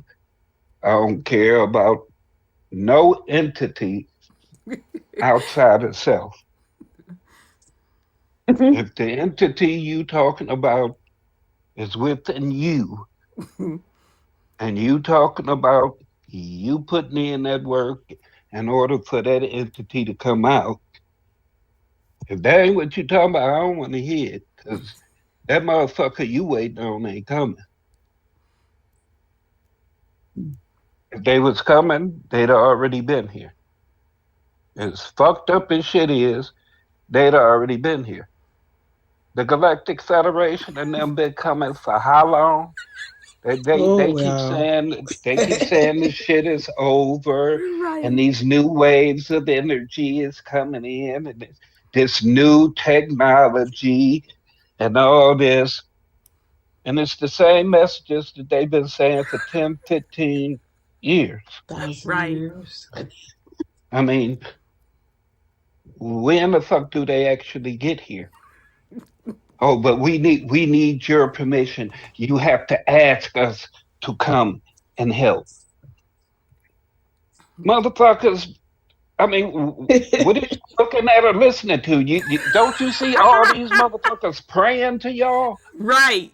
asking y'all to come, waiting to get on the ship and all this type of shit. You motherfuckers ain't waiting for permission because your Mm-mm-mm. children ain't been asked for you. I mean, all these alien children, all these star seeds and stuff, which is new terms, which somebody Right. made. Right. But all you got to do is make up a term, and everybody want to claim that they this term or that term, even though ain't none of that shit, nothing our ancestor talked about. If they did it, they ain't never tell it to me. But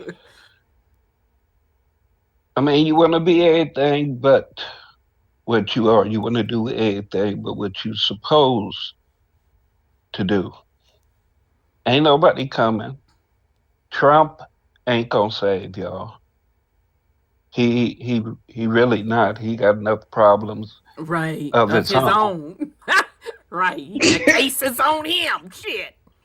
And Facing 700 and some odd years in jail. if y'all think the legal system works, just look at what they doing to him. But Yeah, they this do the bad. same legal system that you want to use to get reparations and get your Mm-hmm. land back. He was president, and what he was doing was within his rights as that corporate president. But now they tell him you didn't have the right to do that because that ain't what we wanted you to do.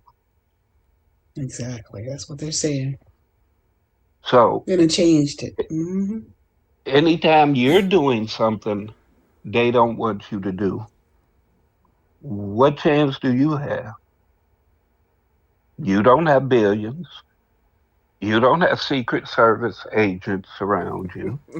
Right. You ain't got no protections whatsoever. You ain't got no way to defend shit. But we all know somebody in the military, whether it's family, friends, whoever. We all know somebody in the police department. They swore to defend the Constitution. Yeah, okay. Not you, Right. I know. I know. the Constitution. That's We right. don't do that either. And we honor them. Where are they while all this shit is happening here? I know that's right. I mean, most coups, most places take place with the military when they Yeah. see that the politicians That's true. ain't doing what the fuck they supposed to do. Because they don't want to see their family and their friends slaughtered. Mm-hmm. I mean, I guess the same go with the letter boys and girls.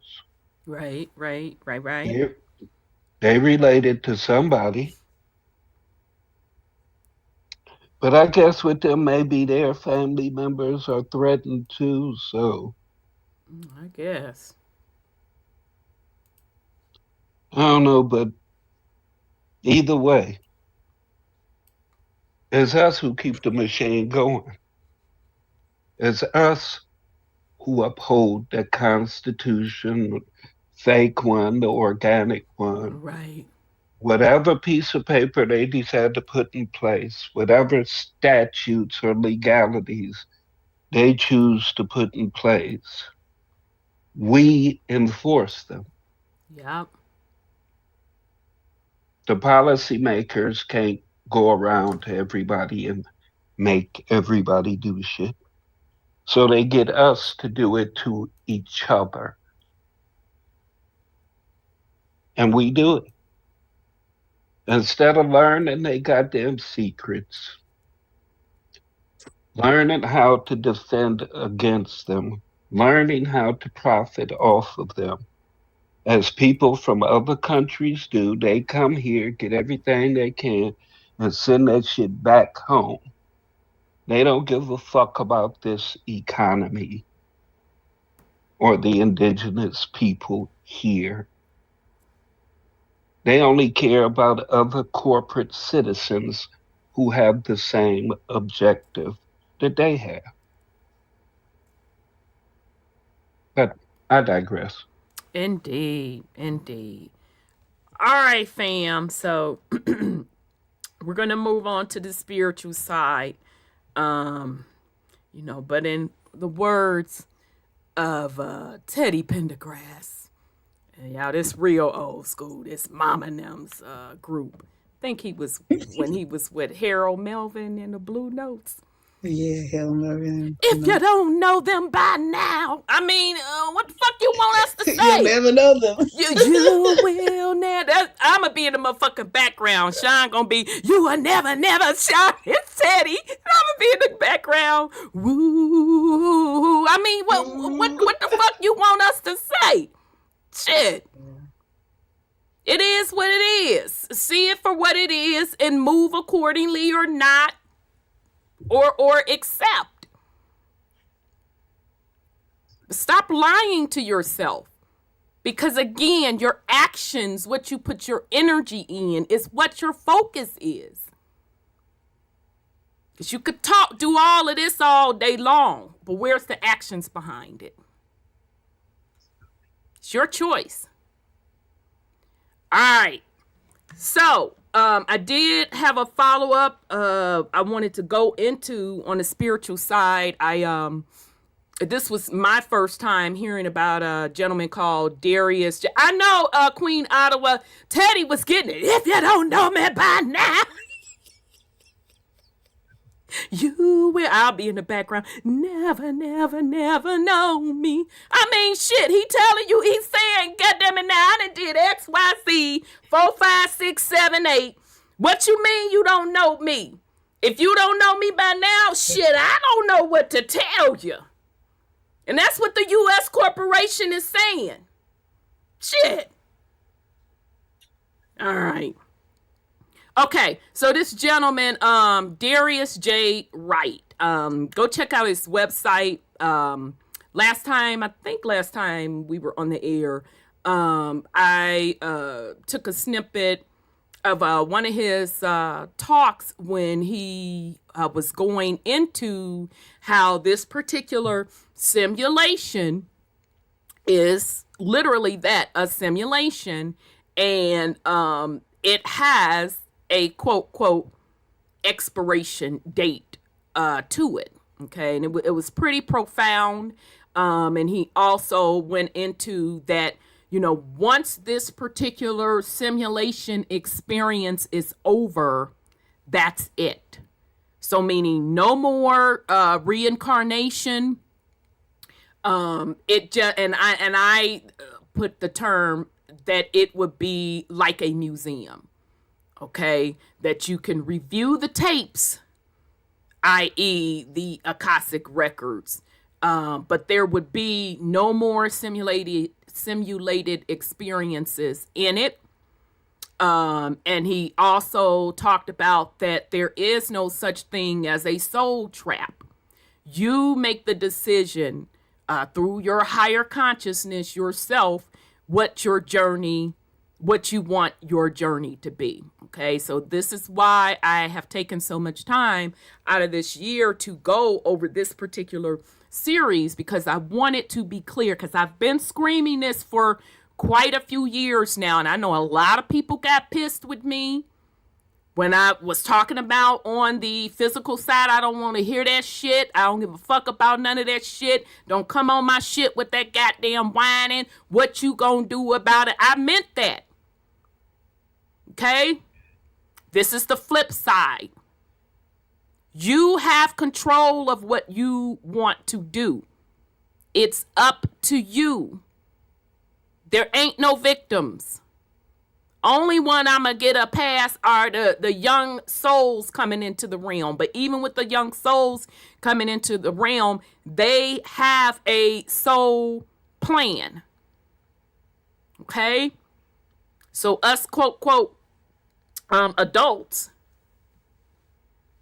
you make this experience what you want it to be. Okay. All right. So I did want to go into this other thing that he talks about. Damn it. I just had it. A clip I want to play from this particular YouTube channel called Untethered Consciousness. So let me see. Tag, why won't it let me copy that link? Copy link. I'll copy the link so you can watch the video in its entirety. I am just going to play a snippet. Darius was a guest on this YouTube channel called Untethered Consciousness.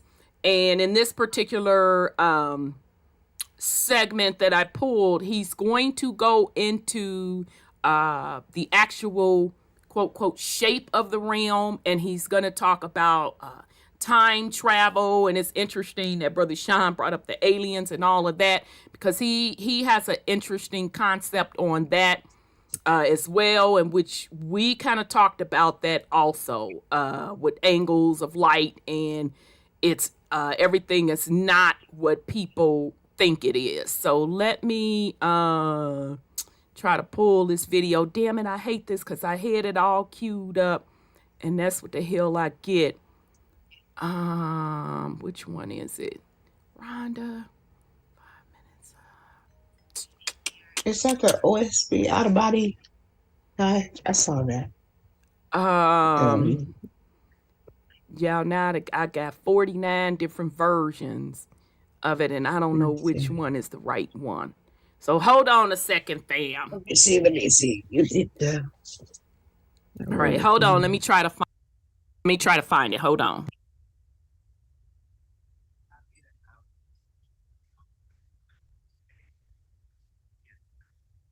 It's I've got time for a few more here. So out of body reveals.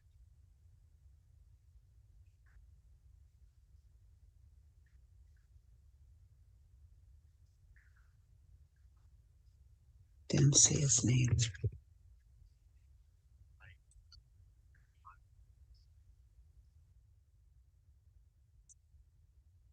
All right, I found it. Hold on. Let me I'm like, I know doggone well. Okay, hold on. Pause video. Come on now, I'm not in the mood. Okay, hold on, y'all. I got it.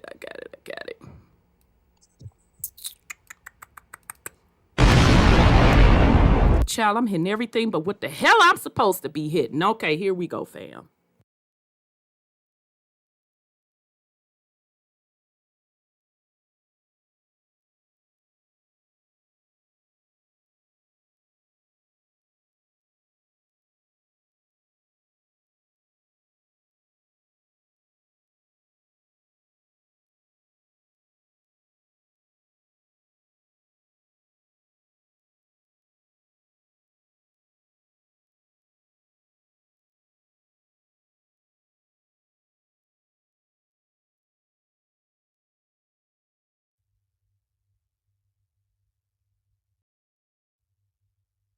being drunk behind the wheel.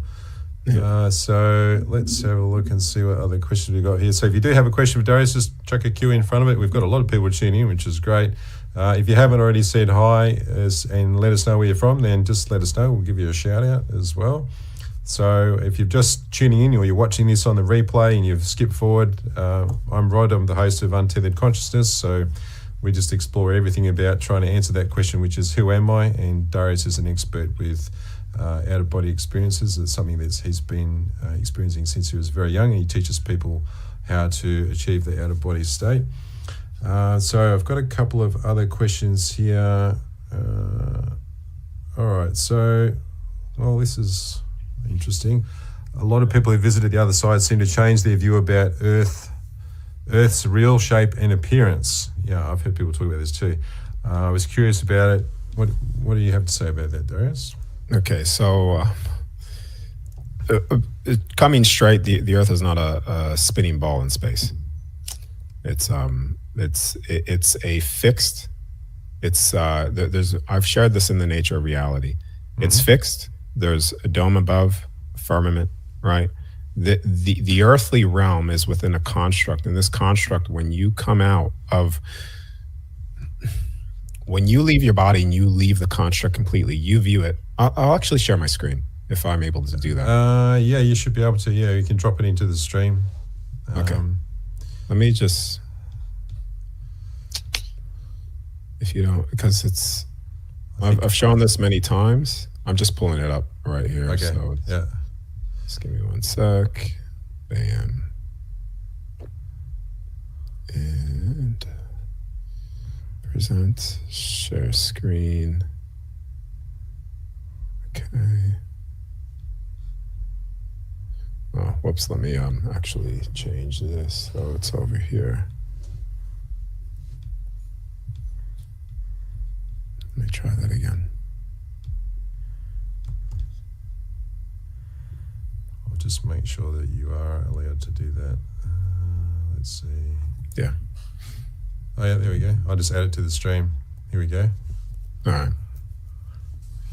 So when I've shared this image many times in a lot of the interviews that I've done to try to tell people what this construct, the earthly realm, looks like, without going against a lot of belief systems and things that then people just don't really goes. Which would be hard, yeah. Yeah.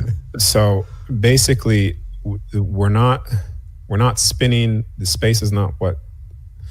It's a lot of this stuff is deceptions and lies, right? When you're out of this construct, pretty much this is the best image. It's not verbatim, but it's the best one that I could find based off of what I've been showing many times, how the construct is in the realm is. It's a fixed, immovable object. It is a ball, but when you're inside of it, right, this is where it goes into this is a better one actually, where you go inside of the construct, you access the realms, which is like this. So we do have a core. The core actually projects a map on the moon, which shows you the entirety of this realm, even the parts that are not actually shown to us through the maps that we have today. And this is So I just wanted to real quick go back to this map that he's showing. I think it's on the right-hand side. Shout out to Vibes of Cosmos, because that was the first time that I heard about the concept of the black sun, which is a magnetic coil being in what they're calling inner earth. And then it projects the energy or the magnetic waves that it emits, is creating refracted light, which creates the sun and the moon. Now, I can't remember if it was Vibes that put up a video similar to this, or if it was somebody else, but it was this gentleman who was a high-ranking Mason. And I tried to find that video again. I'll have to go through my stuff again, who pretty much drew this same particular picture and was showing the true constructs of the realm. Okay, so I don't know, where Darius got this particular picture on the right, but on the left is his depiction when he was having what he's calling a out-of-body experience. That's what the OBE is, or, when we talk about astral travel, the picture on the left is a depiction of what he said. So I did want to point that out. I found that really, really interesting that he's even given the depiction on, how the realm is really made up, what the sun really is, what the moon really is. And if you do not know what I am talking about, I highly encourage you to go check out the channel Vibes of Cosmos. So I'll continue. You the entirety of this realm, even the parts that are not actually shown to us through the maps that we have today. And this is where you go into this construct here on the left. What you see on the image on the left, right, has many realms within it, right? So right now we're in realm 1, and each realm has a multi-dimensional spaces, right?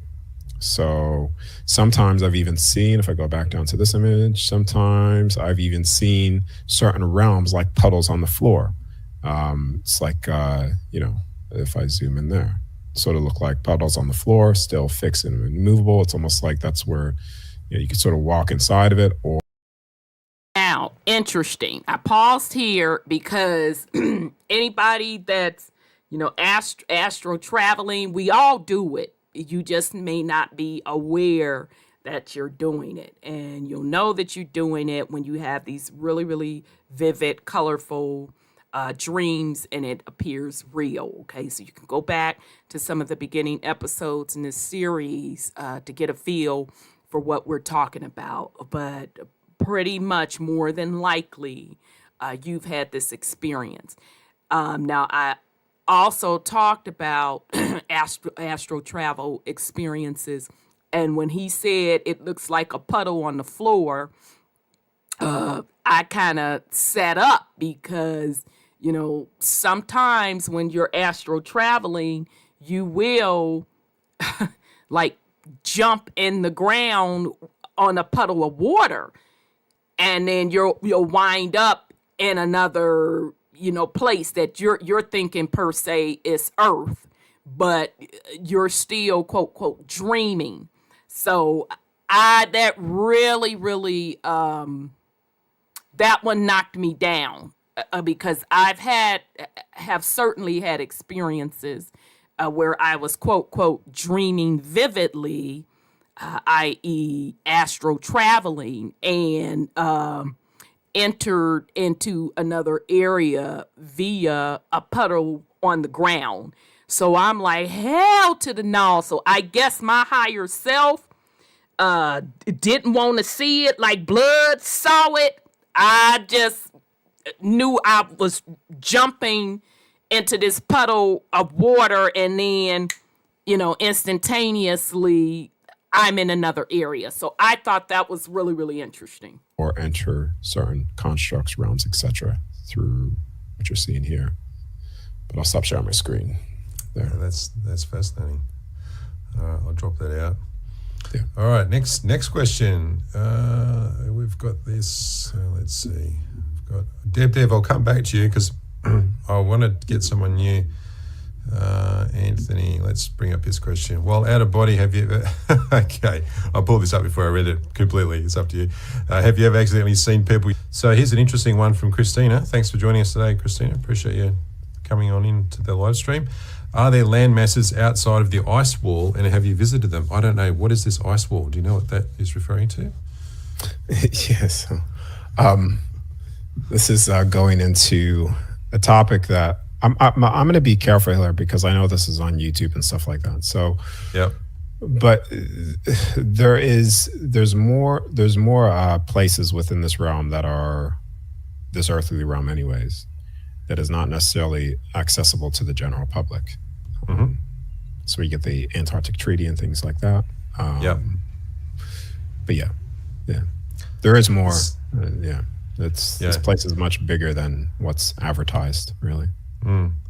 And there's plenty of other. I think there's things that are coming out that keep revealing more and more information about this. And I think what I've noticed is that there is some newer channel creators, some newer content creators that are taking a much more professional approach, and it's making the information more accessible to more people, more I guess believable, if for want of a better word.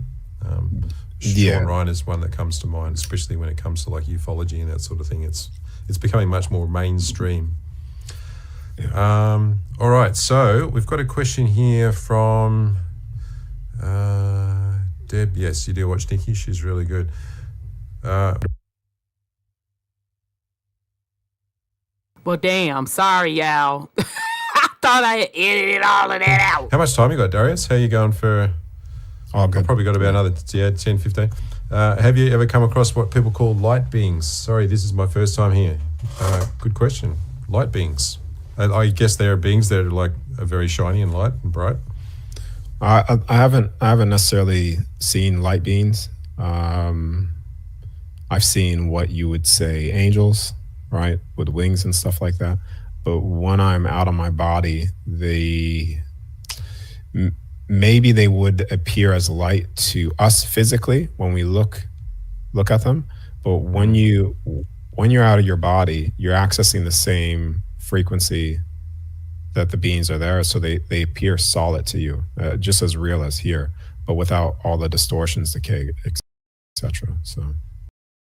Okay, so I had to stop it there. Okay, so in case you didn't catch what he said, they were asking, have you ever seen light beings when you're having an out-of-body experience? And he said no, because, as he's doing his astral travel, the folks that you run into contact with, you all are on the same frequency. So you're seeing them at face value, per se, no pun intended, of who they are. Okay. So he's saying people that are seeing the light beings, it's basically because it's a mismatch of frequency. So the image that you are seeing is distorted. Okay. So that's why I know when I made the statement that you are the fallen angels, because you are those angles of light. He's proving my point. Okay, so I didn't want to brush that over, and I wanted us to be clear what he's saying regarding seeing light beings. It's really just, if you're seeing them as light beings, it's because they're holding a different frequency versus the frequency that you have. So what you're seeing before you is distorted, per se.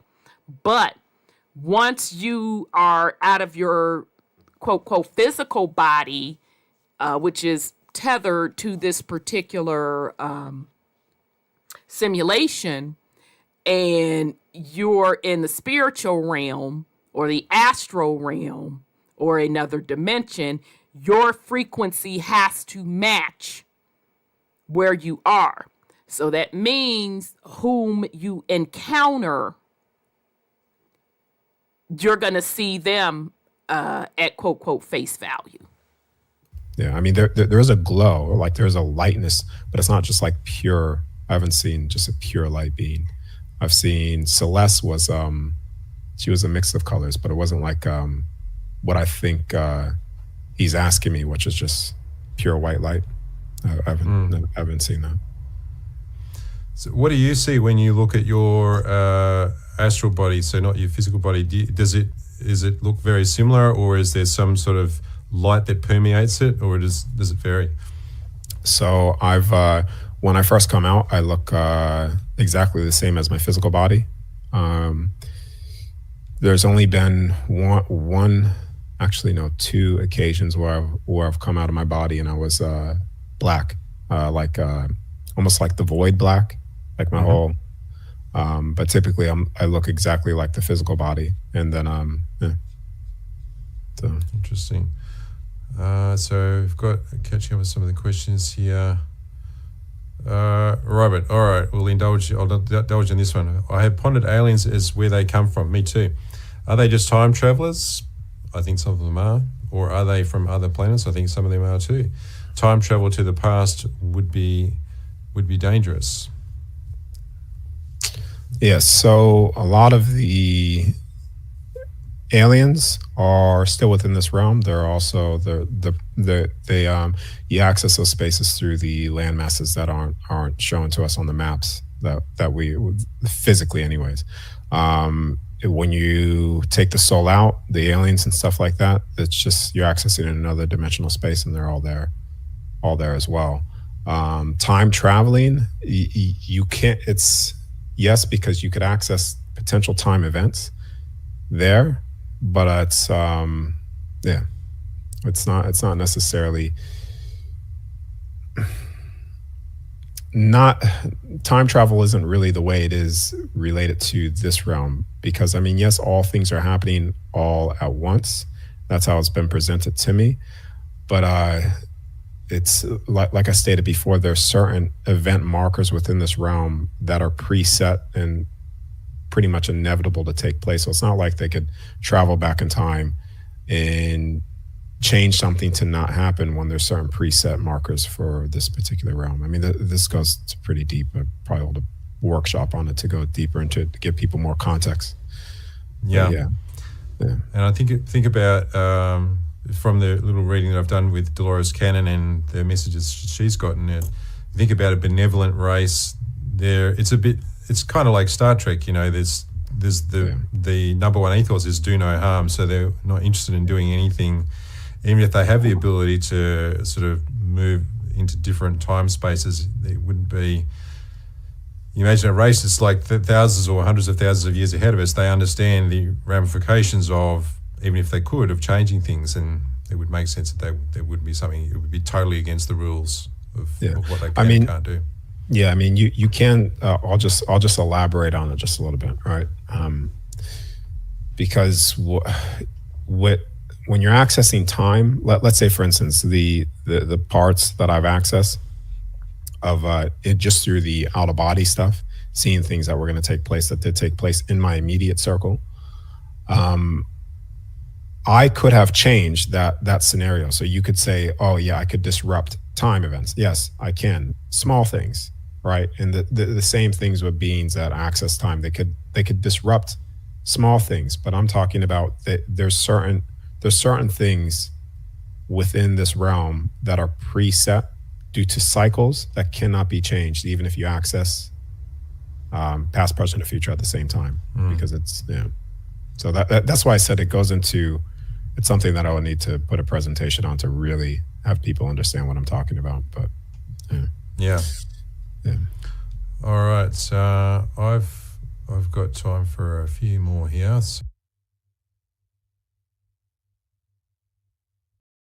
One. All right, so let me hold on. It's almost sorry, like yeah. I'm going to go back to. It's almost like this.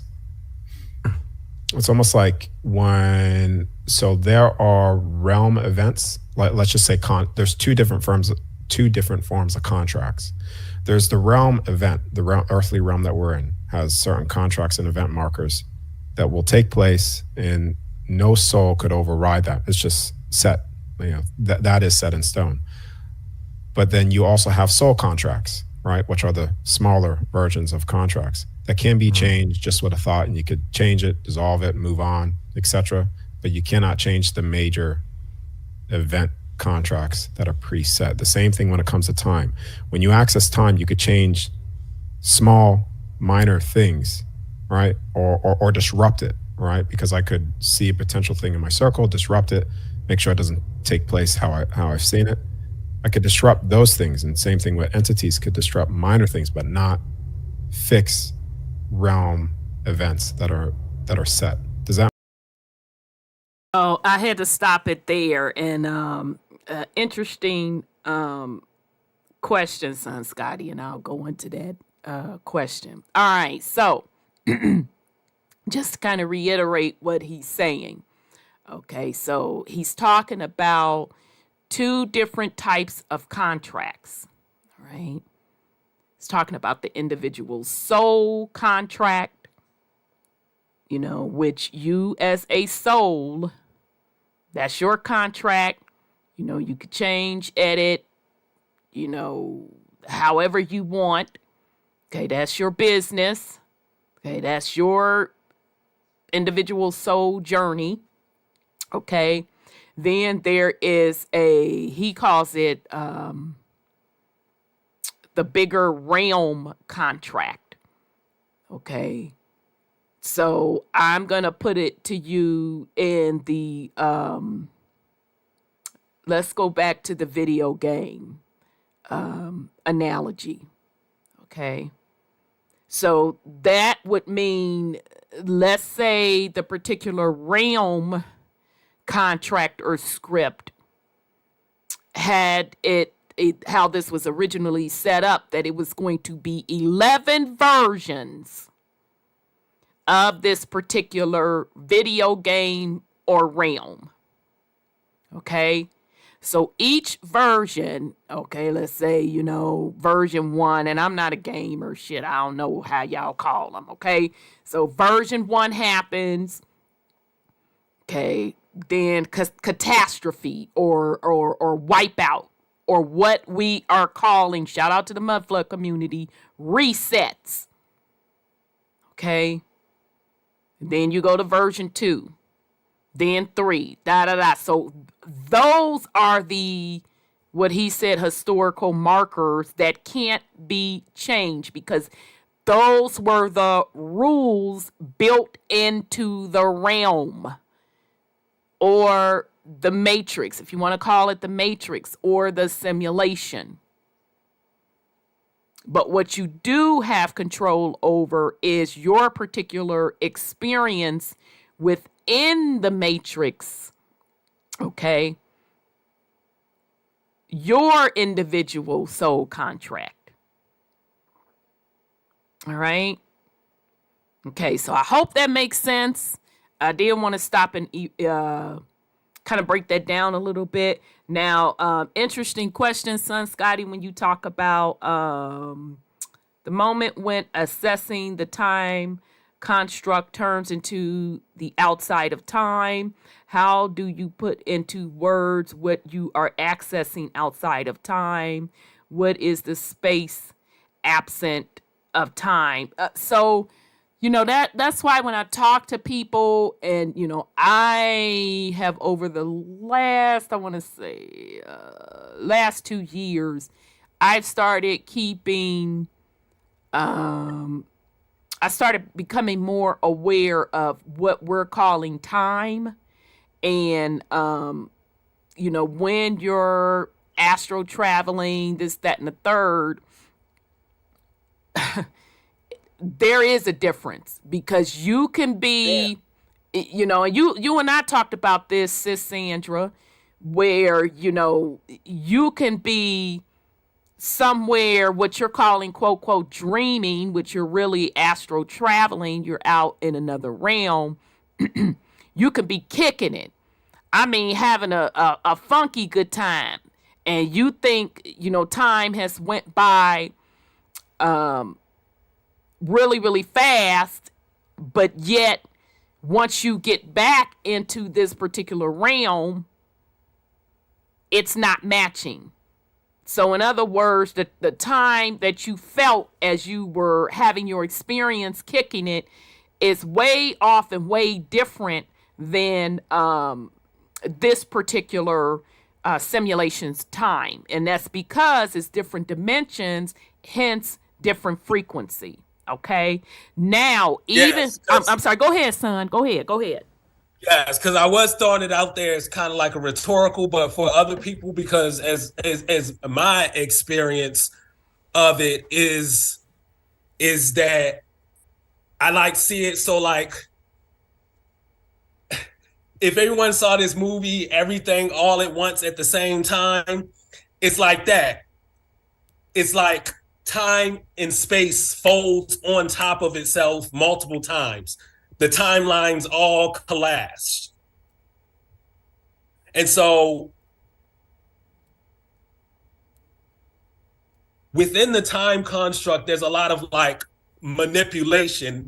You can act on it because it's an artificial thing. I feel like when you get outside of the time construct, you are at the realm of the natural laws of, I don't even know what to call it, the natural cycle of things. Right. And it's really no laws. That's what they call the absolute. That's because the time absolute. doesn't exist. Right. And it's interesting that you brought that up, and I said I was going to talk about it because, you know, I started experiencing that recently, and I know it's just, you know, my higher self, like, okay, bro, you finally really, really, you know, getting it now. And literally, it, like he said, it's like a black void. It's a black void. And when you're there with another soul in that black void, I literally just saw with that soul, it's like, it looks like a radio frequency, but it's in colors. But I knew who that person was. They knew who I were, and we were talking back and forth. And like, whoa, you know, it just really, really freaked us out. So recently, I was astro traveling, kicking it, having a good time. And all of a sudden, I was calling myself going somewhere else. And I literally went into that void. And it's literally like a black void. But I was hovering, and when I looked down, it was all of like these silicon bubbles. And I said, God damn, those are different realms. Yeah. And I then always think I'm sorry, go ahead. Venn diagrams. Huh? I always see like multiple Venn diagrams spinning into each other. Okay, so you're like seeing at the frequency level. That's what that is. Yep. Yep. So I definitely wanted us to understand what he's talking about when he's expressing the concept of time. So let's be clear. The concept of time only exists within a simulation. Within this realm. Okay? So it And does, isn't even in it other realms, interesting though. I'm sorry, go ahead. Go ahead, son Scotty. And I was saying, isn't it always interesting that like when you get outside of the realm, when you do this astral projection, you always see the technology, you see the artifice, you see the real shape of the realm. Like you see, like he said, you see the dome, the images that he showed. Like when we read what's the one dude, Enoch, when he said he saw all the gates. What Enoch said he saw. Right. Right. So like you see the correlation that the technology, this terraform is what creates the time. Exactly. Boom. Exactly. Exactly. So now I'm going to have to admit, I didn't see the depiction that Darius gave of our particular realm, because to be honest, I've never just been interested in it. But just recently I saw like it was like all of these bubbles. I was in this black void and it was all of these bubbles like endless. No matter what direction I looked in, it was all these bubbles. And when I looked down, so the bubbles represent like the dome per se. And when I looked down, I saw the colors and then it hit me. I said, oh shit, these are the different universes. And the bubbles almost look like silicon jelly, if that makes sense. Like clear silicon jelly. And I'm like, damn, this is trippy. Okay. So again, each one of those silicon bubbles represented a different dimensional realm. And within those different dimensional realms, they have their own set of rules of time and space. Okay. But time and space does not exist outside of those dimensional realms. Okay. I hope that makes sense. We'll see. Yes, sir. Yeah. It's when you're outside of those realms, it's back to 0 point. Exactly. Back to that point of nothingness. Yep. The absolute. Yep. As far as for describing or words to properly describe the existence outside of time is futile, to say the least. You lessen the experience when you try and because you really can't describe it. The experience is meant for you. It's not meant for you to be able to put into words for everybody else. It's something that's within you. I mean, who made up words to describe certain events, this, that, or the other, put labels on certain things? The event can be whatever you want it to be. It can be described however you want to describe it, or you don't have to describe it at all. At all. That's a great point. Through that That's why I always thought, well, just religion is weird because they say that this is how you experience God. This is how it should look for everyone. No, I don't. Through that journey, though, you might actually wind up hearing Something else. words or phrases that appear to be new to you, but they might actually be ancient phrases or something that your higher self is invoking you to utilize. That's a great point. Yes. It's all in your perspective and what you're trying to pull out of the experience. Is either you just going along with the experience, or you're actually trying to manifest where you take control. That's when you're within your higher self, where your higher self has more control. Why not learn to utilize that? That part. We have to tap into our gifts. Okay, we have all these DNA strands, we're able to tap into this, that, or the other. When do we do it? If everything begins on the spiritual realm, you learning to manipulate and turn situations in that spiritual realm into what you want it to be is going to manifest itself physically. That's where you have to put in the work at. Everybody worried about putting in this physical work first. Oh, I need this. Oh, I need that. I got to do this. But you ain't got time to love yourself. You ain't got time to heal. You got time to run out and pursue the material things and bullshit. But ain't none of your moves about your ascension. For real, for real. Putting in that work. I mean, the fact that you know that you're astral traveling and you're able to be cognizant of it, you're already on the right path. It's pretty It's powerful. just a matter of what you do with it when you're in there. Yeah. Just got to put in that work. Ain't no way around it. No. Yeah. Gotta be done. Everybody gonna see different things based upon their perspective and their energy.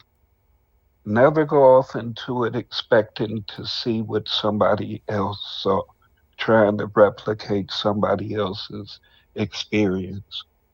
That's how you miss the experience that was meant for you. But I digress. Great point. Great point. But I'm telling y'all what You I know- saw. I Yeah. saw bubbles, goddammit. Silicone bubbles. I'm sorry, go ahead, sis. Well, I saw a light body. A matter of fact, it was shaped like a man, and he was very, very bright. And he had on, I don't know what he had on. It was all a glow that you can't see it closely because your physical eyes can't handle it. Now, he said he's never seen a light body. He's only seen angels, and he said the angels was in his own dimension. Is that what he said? What he said was they asked him while he was on the other side. So meaning, while he's in Crossover. right. Did he see a light body? And he said no.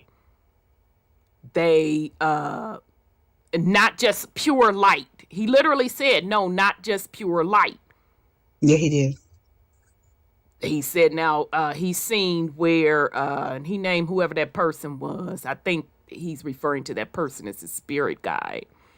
May have had an aura about them, so meaning their aura color, but he's never seen a pure light being on the other side. I had the experience of seeing him on this side. Yeah, but because it was a he didn't yeah. say this side, so I can't. I'm only going by what the Yeah, man yeah, said. yeah. Yeah, I'm trying to. They because do cross over. I've I've never seen them seen twice. I've never I've seen seen them them on the other side as pure light. twice. And it's not like I've seen different beings. Cause I'ma be Yeah. honest, I don't be wanting to motherfucking be bothered. I don't need to I be know. bothered with other beings. When I'm kicking it with particular family members, this, that, and the third. And I've never seen them as pure light. I can't speak to other beings because I purposely say I don't want to be bothered. But I'm only giving my experience. I've never seen, family members or whomever as pure light. So, that's just my experience. Okay, come on, thingy, don't start with me. Mine wasn't even family. I'm trying to figure. You remember I told you I had that experience, Yeah. and it was nobody I knew. Right. And that's very well possible. Like Brother Sean said, everybody's experience is different. I just know for me, I purposely say I don't want to be bothered with anybody extra. I just don't. That's just me. But somebody else's experience can be different. For me, I know what I set out for. So I don't, kick it with people that I don't know. But that's just my experience. All right. Make more sense. It does to me. And I think some things, when you talk about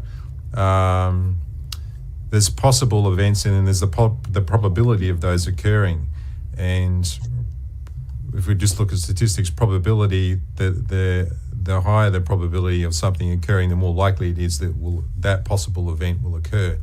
And so there are some things like at the human race level that are possibilities that will probably occur because there are so many people heading in that same direction, and one person is not going to make any sort of a difference. Whereas if it's just your own possible future and things that are going on, and there is a very loose probability associated with them, then it makes sense to me that you might be able to influence that in some way if you had an inkling of it.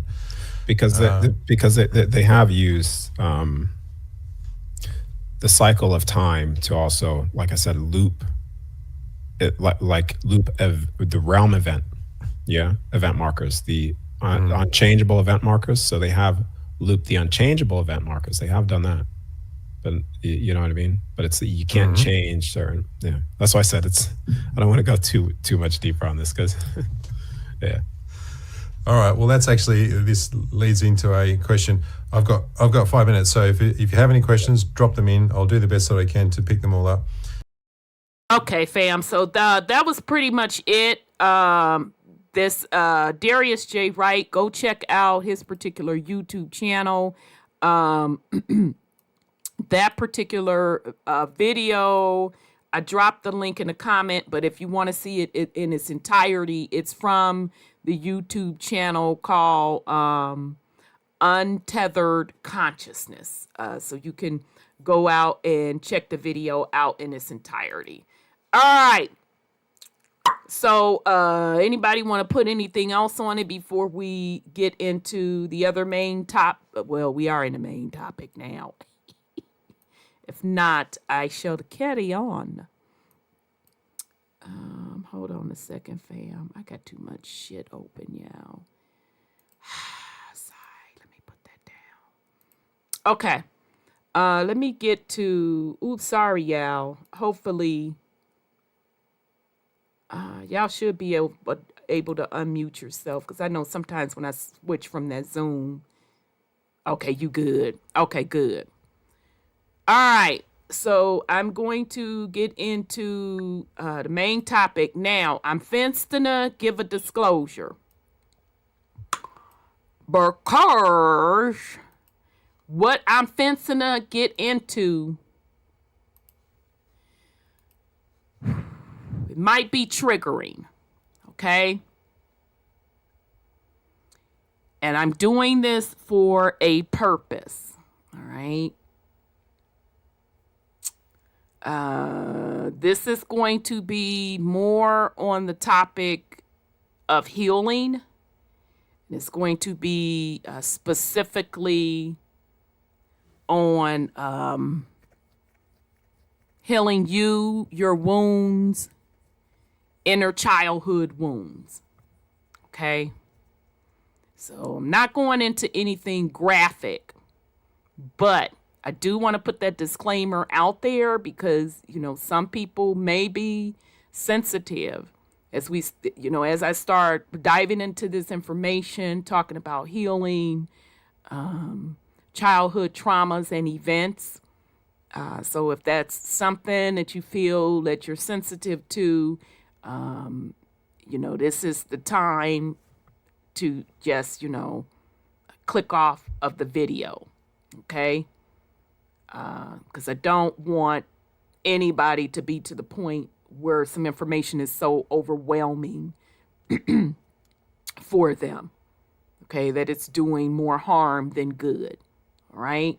So I do want to put that information out here, okay, because the purpose of this particular series is a few folds. We started out by only wanting to talk about the metaphysics side of it, and then we got into deep spirituality, okay, talking about the difference between the soul and the ego and how the soul is supposed to be driving the ego, not the other way around, okay? So I'm chilling, minding my business, and it was brought to my attention, I won't go into any specifics, that a lot of folks are struggling with trauma,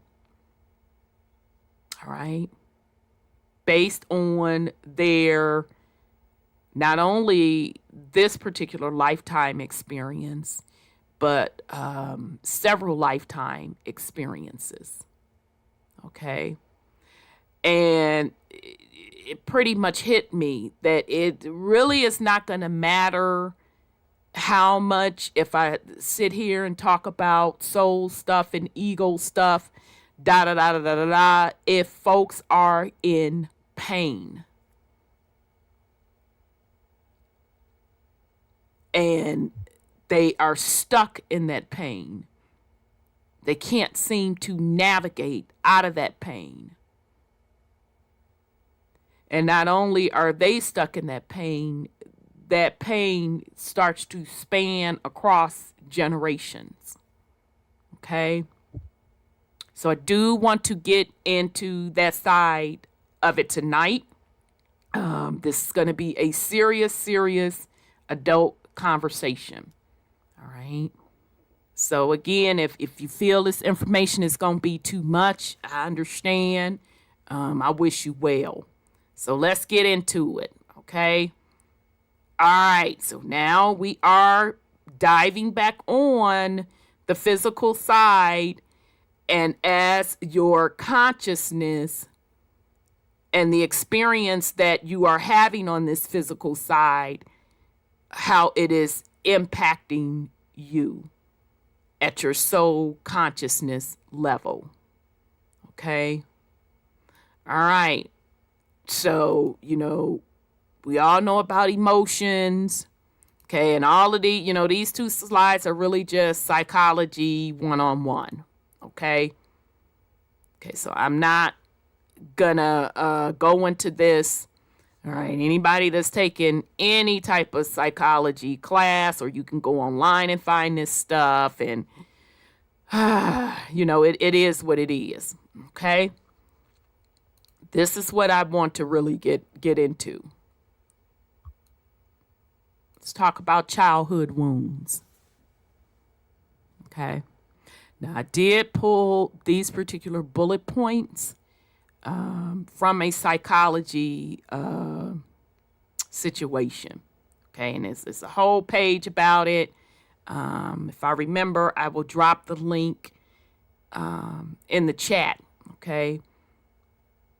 But we're going to go much deeper than this. All right. So childhood wounds, Children who suffer from child traumatic stress are those who have been exposed to one or more traumas over the course of their lives and develop reactions that persist and affect their daily lives after the events have ended. Traumatic reactions can include a variety of responses, such as intense and ongoing emotional upset, depressive symptoms of anxiety, behavioral changes, difficulties with self-regulations, problems relating to others or forming attachments, regression or loss of previously acquired skills, attention and academic difficulties, nightmares, difficulty sleeping and eating, and physical symptoms such as aches and pains. Older children may use drugs or alcohol, behave in risky ways, or engage in unhealthy sexual activity. Traumatic experiences leave a legacy of reminders that may persist for years. These reminders are linked to aspects of the traumatic experience, its circumstances, and its aftermath.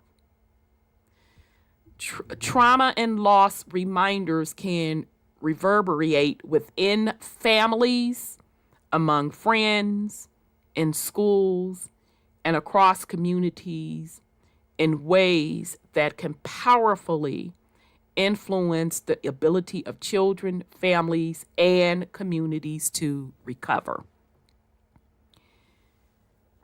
All right, so again, this is coming straight off of, I think it's one of the psychology website. I picked out these bullet points from all of their information for us to have a frank conversation.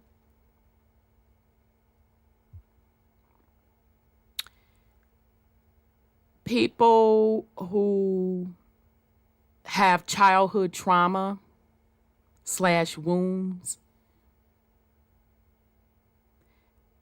if they are not cared for, that trauma never goes away. They become traumatized adults. And built within their traumas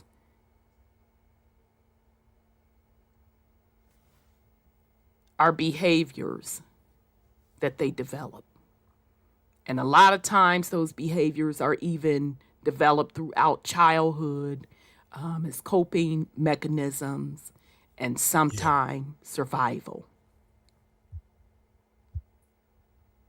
Now, I'm going over this for a purpose. And again, I know this may be triggering, and if it's too much, please click off, because that's not my intent. I'm having this conversation because I have to keep it real. It wouldn't matter if I came up here 5 more years and talked about soul and ego. If trauma and wounds are not being healed, none of that is going to make any difference. Now, I know pure spiritualists will tell you, you could just rise above that, separate, step outside of self and look at the experience, and you'll see it for what it is. That's easier said than done. Most are not at that level to separate that. Okay? That's not discrediting any of the spiritual stuff that I've talked about. But the reality of it is, most have to deal with trauma and pain that they have experienced and suffered through this quote, quote, experience. in this quote, quote, matrix. And specifically, if we want to narrow it down within the melanated community, this is an issue. Okay? So I am doing this as a call out to the child within all of us. Each and every one of us. Because we can't give something that we don't have. I can't give healing to my babies if I don't have it. I can't give healing to a spouse if I don't have it. Okay? So again, the purpose of this is a call out to each of us, our inner child. Okay? All right. Okay, so let's talk about healing your inner child. All right. Now, these next couple slides I'm fencing to go into, I am not by any means saying this is the be all, the end all to your healing journey. I want to be clear on that. I'm just, number one, bringing up the topic, and number two, just sharing. Your particular healing experience journey may be different. And furthermore, you may need assistance in that healing journey. Okay, so I want to be clear on that. I am not here to tell you this is a prescription. You know, you can rewind this video 4, 5, and 6 and stop and look at these slides, and that's going to get it for you. I can't tell you that. I'm only bringing up this topic as a point of discussion for all of us to take inventory of our inner child, of our trauma, of our wounds. Okay? So you do what you feel you need to do best for you to heal. Okay? Whatever that may be. And you don't let nobody shame you. If you have to go for quote, quote, outside help per se to do it, baby, you do what you need to do for you. Because this is your journey. You have to do what's best in your best interests. No judgment. All right. So healing your inner child. Okay. Acknowledging your pain and a willingness to find the root cause of your pain. Identifying how this pain impacts you now. How has it shaped your adult life decisions? How does it impact your relationships, your social, your family, and your relationship with yourself? How does the pain make you feel? Unloved, unworthy, angry, scared, numb. Okay? So now again, this is not a one-size-fits-all. So meaning this list is not the end-all, be-all. You have to decide whether or not this applies to you, or if one or two things apply to you, or hell, if none of it don't apply to you and it's other things that apply to you. Okay?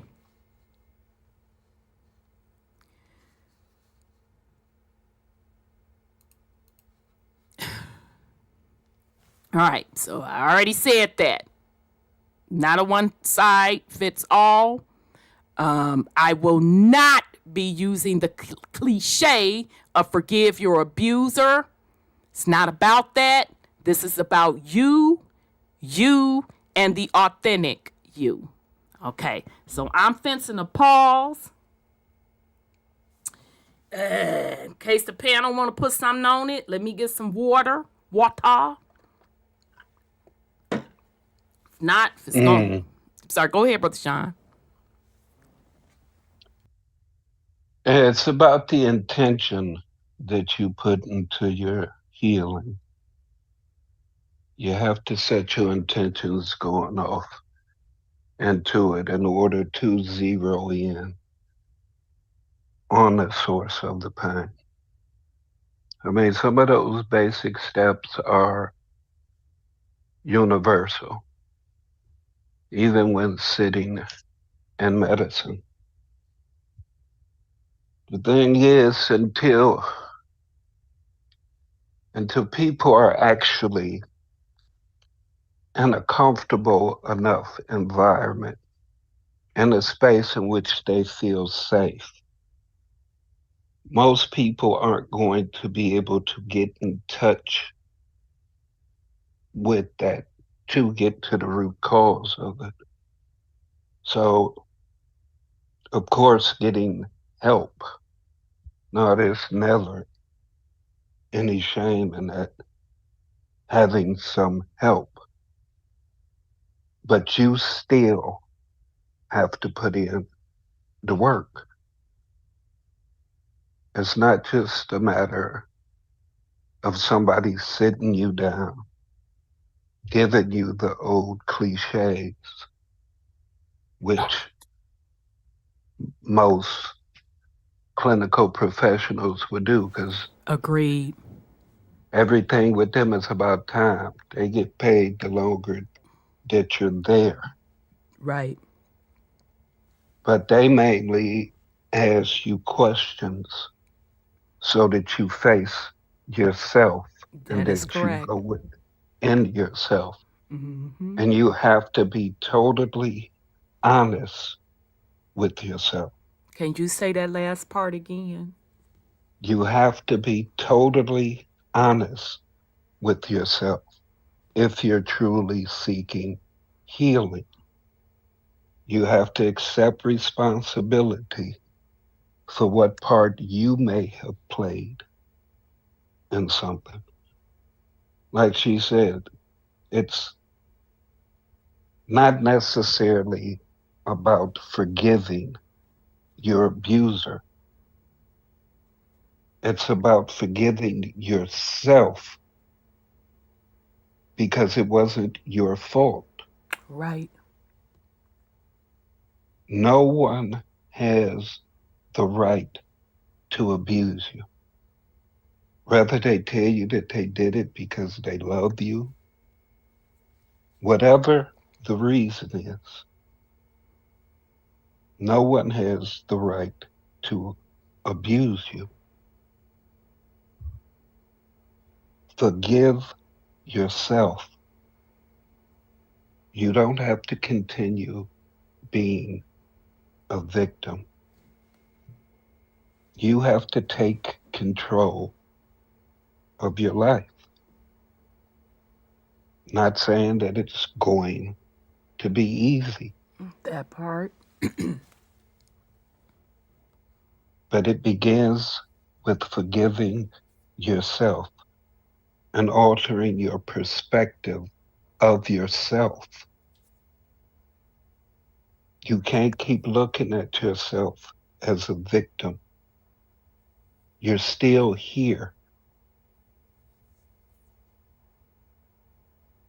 You have to switch from victim mode to survivor mode to striver mode. You can't just continue to be a survivor. You have to get beyond it. Reach out for help. Cry. tear something up.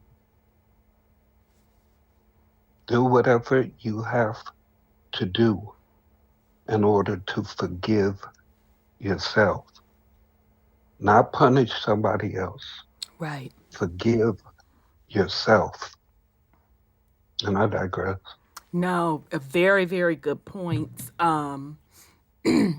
It was interesting. I'm not going to go into why this topic came up because it's been bothering me for years. Just, hearing different backstories and just in general, understanding that and just feeling people's frequency and just knowing it doesn't matter what I would say to this person, this, that, and the third, this person is really, really hurt. And they got a lot of other things going on. Okay. And then, when you get to talking to folks and they get to sharing their different experiences, and then you talk a little bit more, and you get to peeling back the layers, and then you find out that, more than likely it stemmed from inner child stuff. Okay, so it was interesting that Brother Sean was talking about not feeling safe. All right. And so the exercise that I literally wrote down was literally about you as the adult tapping in and physically visualizing yourself as that child who wasn't safe. And having a conversation with yourself, your adult self, having that conversation with your child self and literally visualizing that. And that's why I said, this is going to be triggering. If it's too much, I understand. Do what you need to do for yourself. Hey, sis. Yes, sir. One thing, though.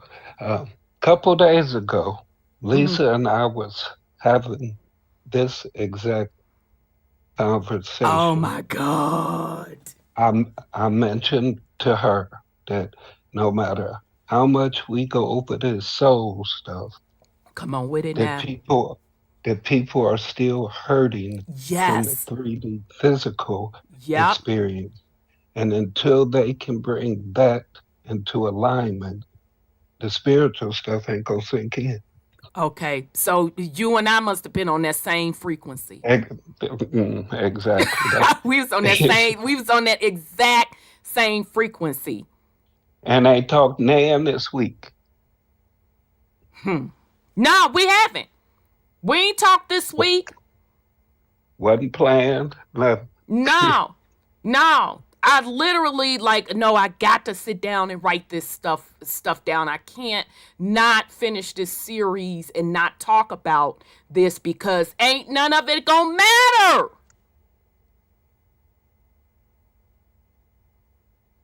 So again, this is about you. Okay? This is about your trauma that you experienced and what you didn't deserve. All right? So you as the adult doing a preview into that childhood trauma of being unsafe. Okay? And as Brother Sean was, saying, you having the conversations, the number one, say, you didn't deserve that.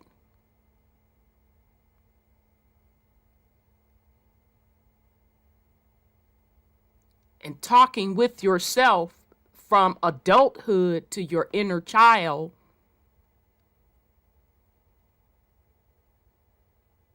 that you're sorry and it pains you what happened. And get specific. Like Brother Sean say,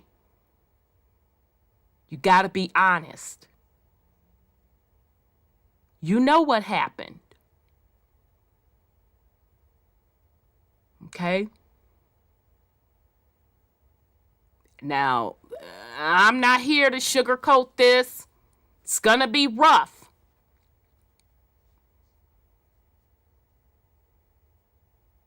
But none of this other stuff is going to matter.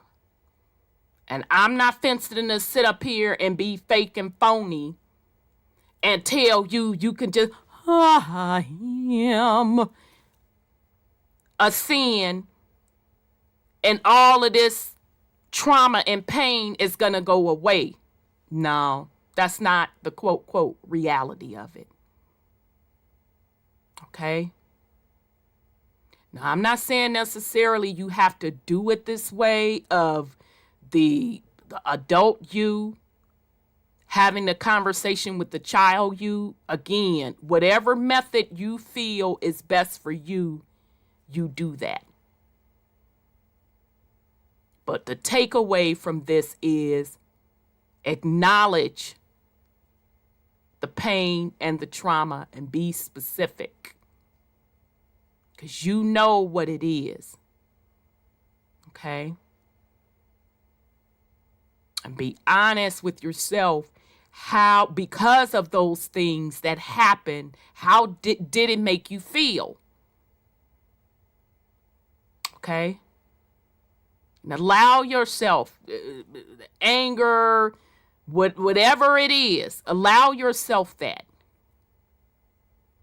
Okay? Right? So we talked about this. You having that conversation was not that particular, those particular events that happened to you. That abuse wasn't your fault, nor that you deserve it. Okay? And so the conversation you should be starting to really have with yourself is that regardless of the abuse, regardless of the treatment, regardless of the way that those things that were done to you made you feel,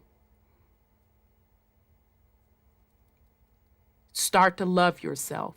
Tell yourself that you love yourself. Okay? So just in this particular exercise, I was using you as the adult talking to the child you, and you're telling that child you that you love you.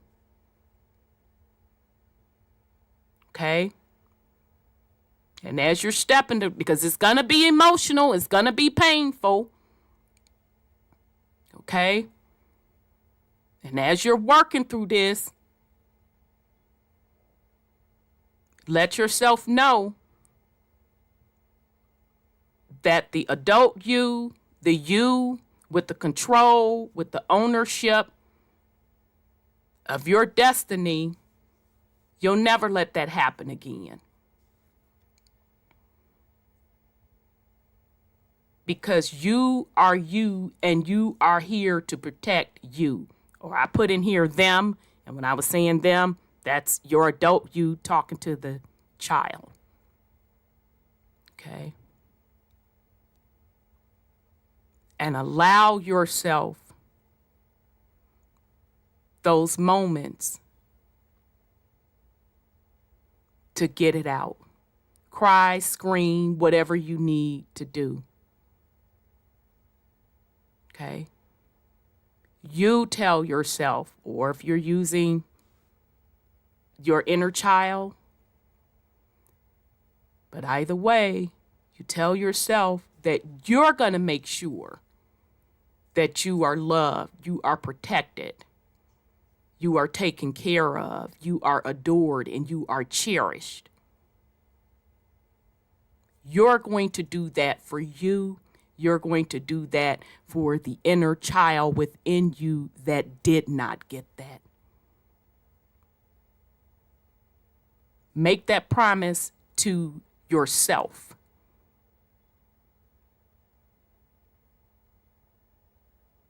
That's your own contract with yourself.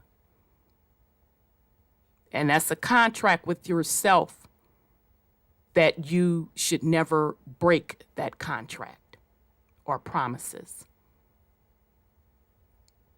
Okay? You have these conversations with you that you are safe with you. You are loved by you, adored by you, and cherished by you.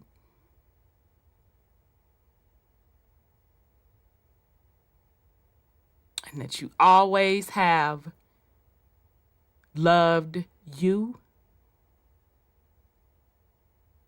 and you always will love you. Okay?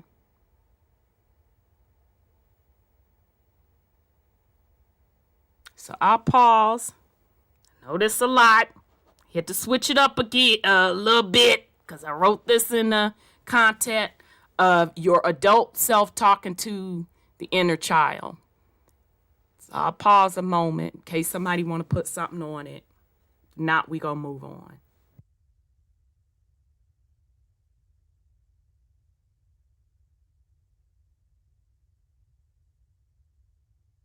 All right.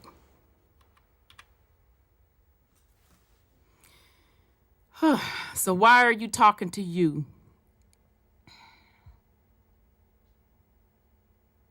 Because you are your savior. And the solution is within you. You are on a spiritual journey, and you, the soul, are having a physical experience. Traumas are a part of this physical experience, and only you can navigate and heal through them. Okay? Now let me be clear. That still is not negating the wrong that was done to you. Make no mistakes about it. Nor does it negate the pain that it has caused. Make no mistake about it. Okay? So again, this is just an example of you really start having deep, honest conversations with you to start healing you. As we mentioned before, it's going to be painful. I'm not finna sit up here and play sugarcoat XYZ. That's why I put the little disclaimer up.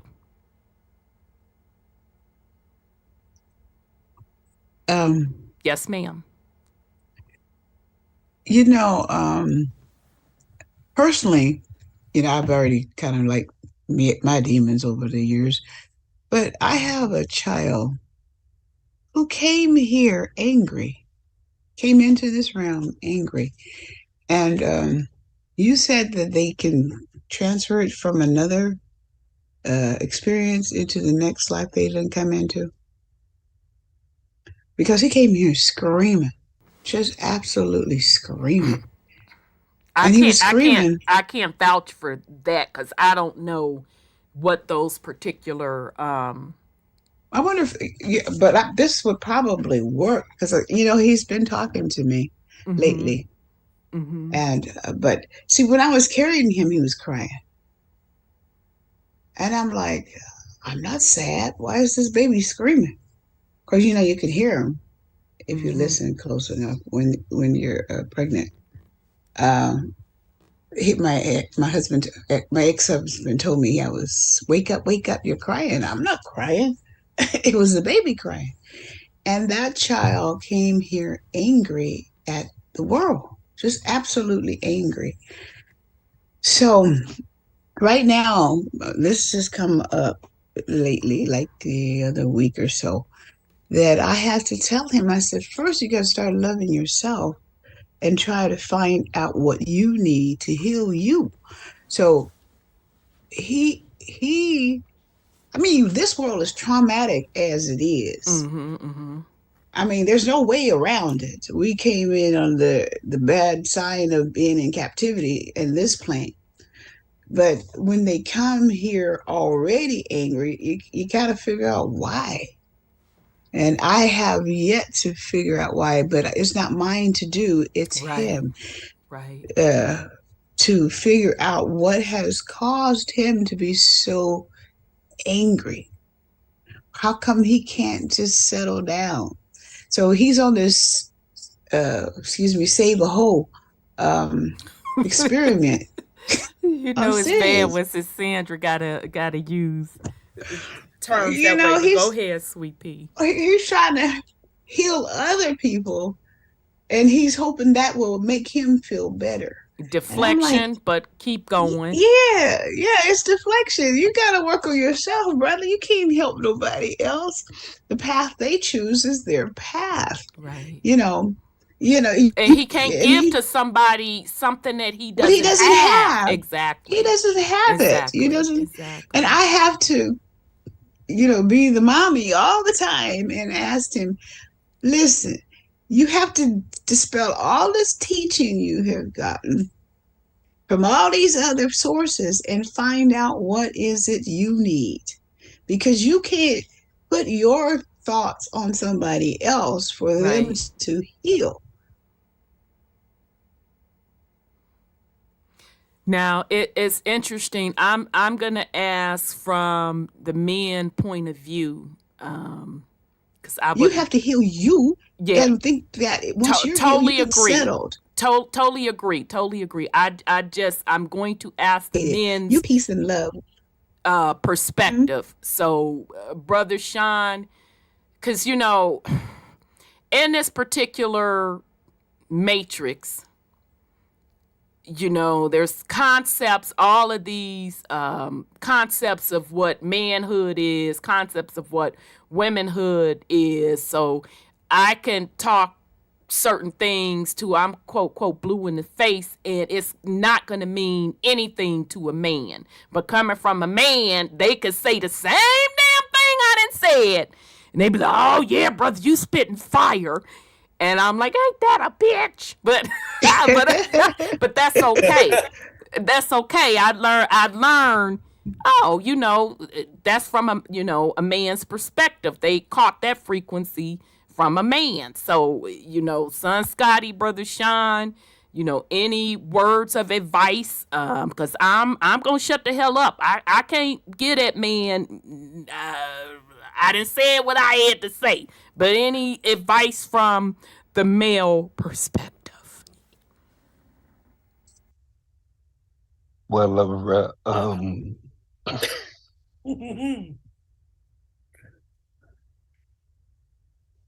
it's basically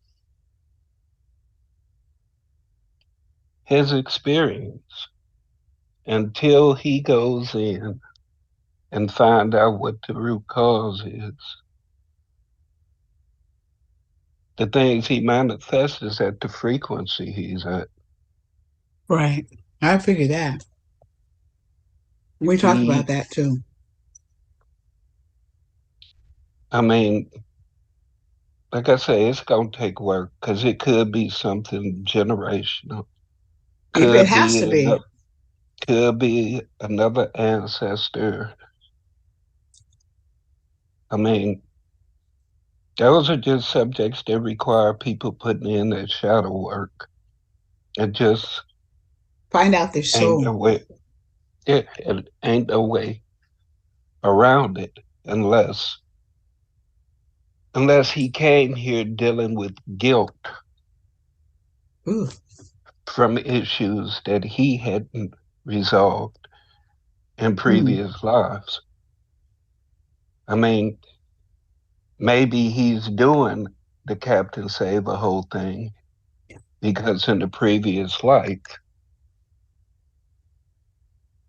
he actually hold somebody out. He treated somebody wrong, and he's trying to atone for it. But Oh, that's an idea. I never thought about that. Wow. but by the way, he has to put in that work. That's not up to you. He No, it isn't. wasn't raised in that type of environment. He wasn't raised with that type of frequency. No. Your ego is something that, believe it or not, goes with you from lifetime to lifetime. That's some strong stuff, isn't it? So he hasn't dealt with the issues of its ego, and it's going to keep manifesting itself with each incarnation until he put in that work.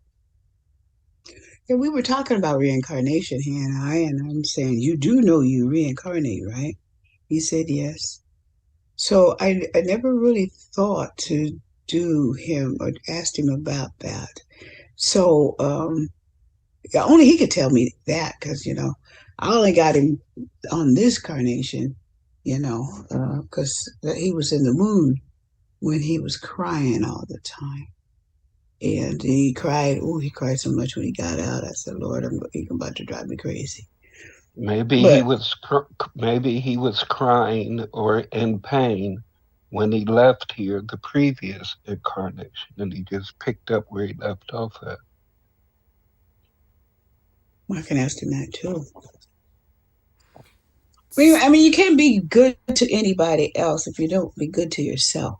And I guess that's because, okay, here's what I want to say. Let's act like it's the average person. And they ain't into the reincarnation stuff. Let's put that stuff aside. What advice could you give a man to man, that's dealing with pain and trauma?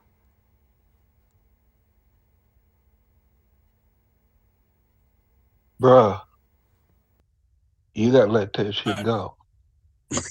Straight out, huh?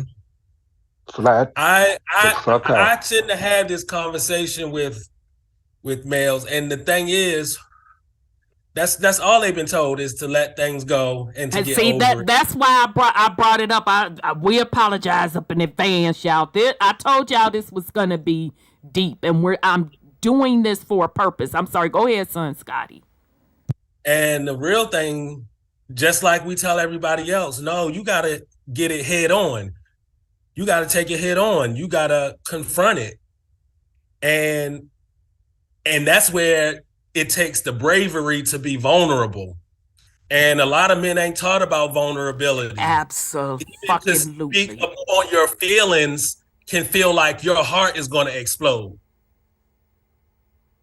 Men aren't taught that way. It's not groomed in them. It's not, and generally speaking, this is not like, oh, all men are just, right. But to just suck it up, they can't do that. Yeah, I know they do. You gotta man up. You gotta suck it up. You gotta be machismo. You gotta, have, and that's across the board. Absolutely.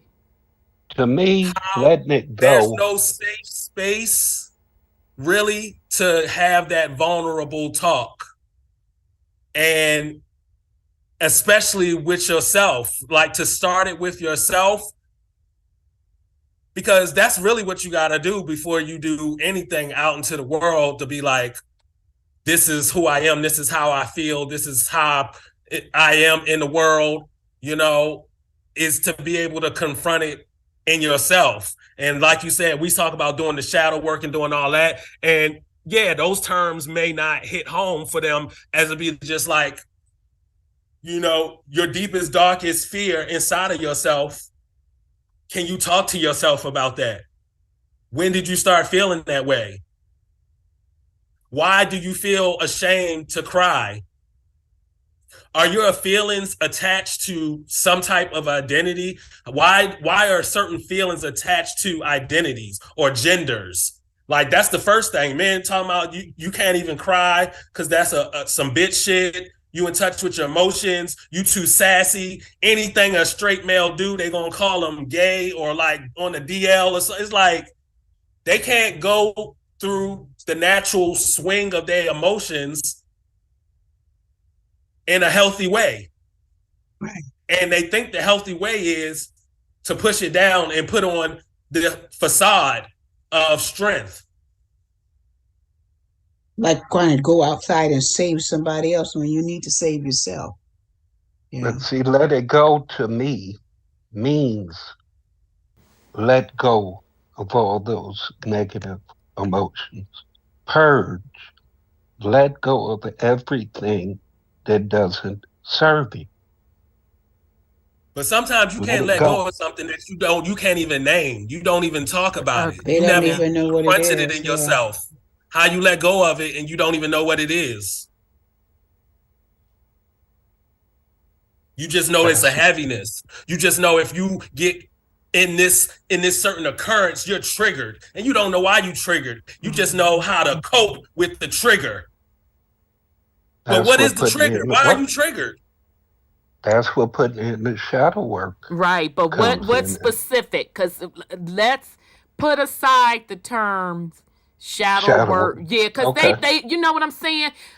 They gonna be like, bitch, if you don't get out if you don't get out my mother effing face, the hell you mean some shadow work? That means dealing with your emotions, not avoiding them. Okay. That's what the specifics I want us to discuss. Because to me, if you're not in touch with what you feel and you're not able to express yourself through whatever frequency, you haven't achieved wholeness. Right, but put that aside because we're not talking about, those that know about spirituality. So I'm going to repose this question and bear with us, y'all. And thank you, gentlemen, for being, I love y'all. Thank y'all for being patient. Yeah, thank y'all for being patient with my crazy ass. It's a method to what I'm doing. So I'm a man. I'm angry. I'm depressed. Ain't shit going right in my life. I keep doing the same fucking things over and over and over and over again, expecting different results. And it doesn't matter if I switch out the person, it's still the same experience. I know something is wrong. I'm not happy. I know I'm depressed. What do you tell that man?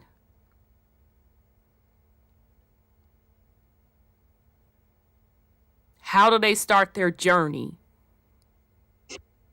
That's what I need to know.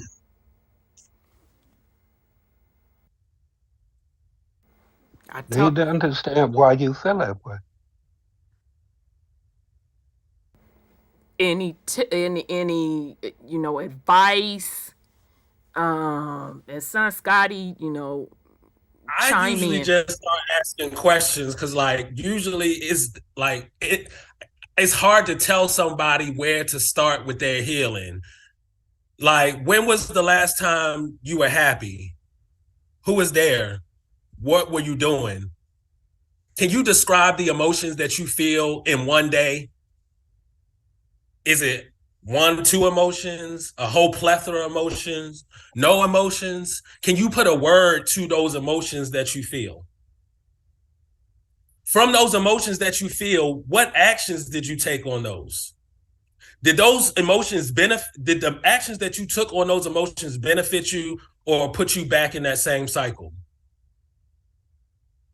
What steps can you take to stop doing the same actions that create those emotions that put you in that loop? How do you see yourself behaving and moving through the world going forward and letting go of that stuff.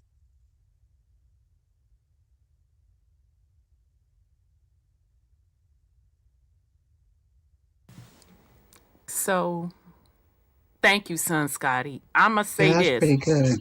I'ma say this, and I need for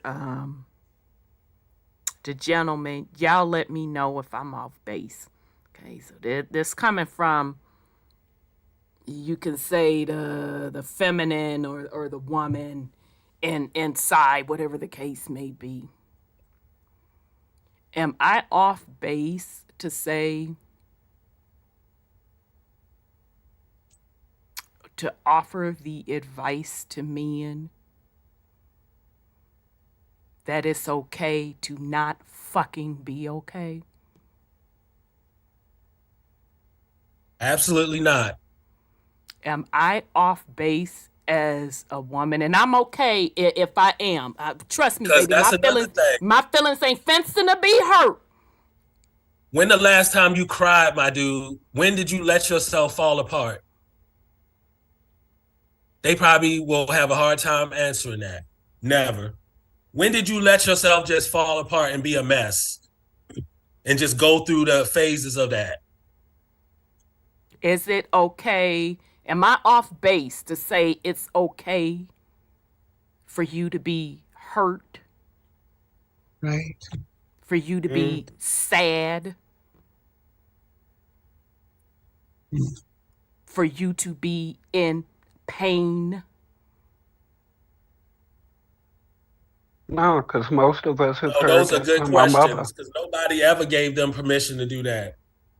Let me know if I'm off base to offer men that grace. Exactly. Because what I don't understand as a woman, why it's okay for me to do it, and a lot of men feel that they can't. Now, let me know if I'm off base. If y'all doing that, behind the scenes, baby, I'm kudos.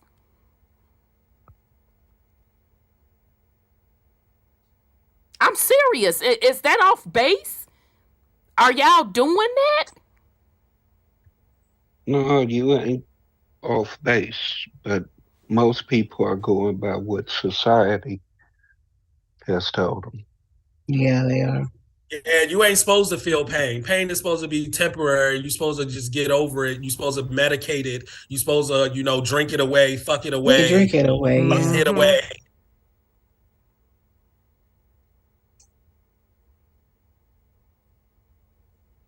So that's some good advice. Is that valid for men to start there? That it's okay to not fucking be okay? Absolutely. Absolutely valid. Okay. The thing for me is, as you come to me as a female to tell you with your serious problems, I hope I'm not doing too much female stuff and telling. You can only do what you can do. Yeah. I can't step in that man's role. I know I talk a lot of shit. That's why I'm asking the men. Let me know if I'm off base. I'm glad you asked that question because we'll say that. We'll say that to men. Yeah. And the reaction you get, you just don't understand. Yeah, I can't talk to a woman. Right, I can't talk to a woman. You just don't understand. Right. And they're very much so right. I don't understand from a man's perspective. And I can never be a man. Right. But the point I'm trying to make here is that as men,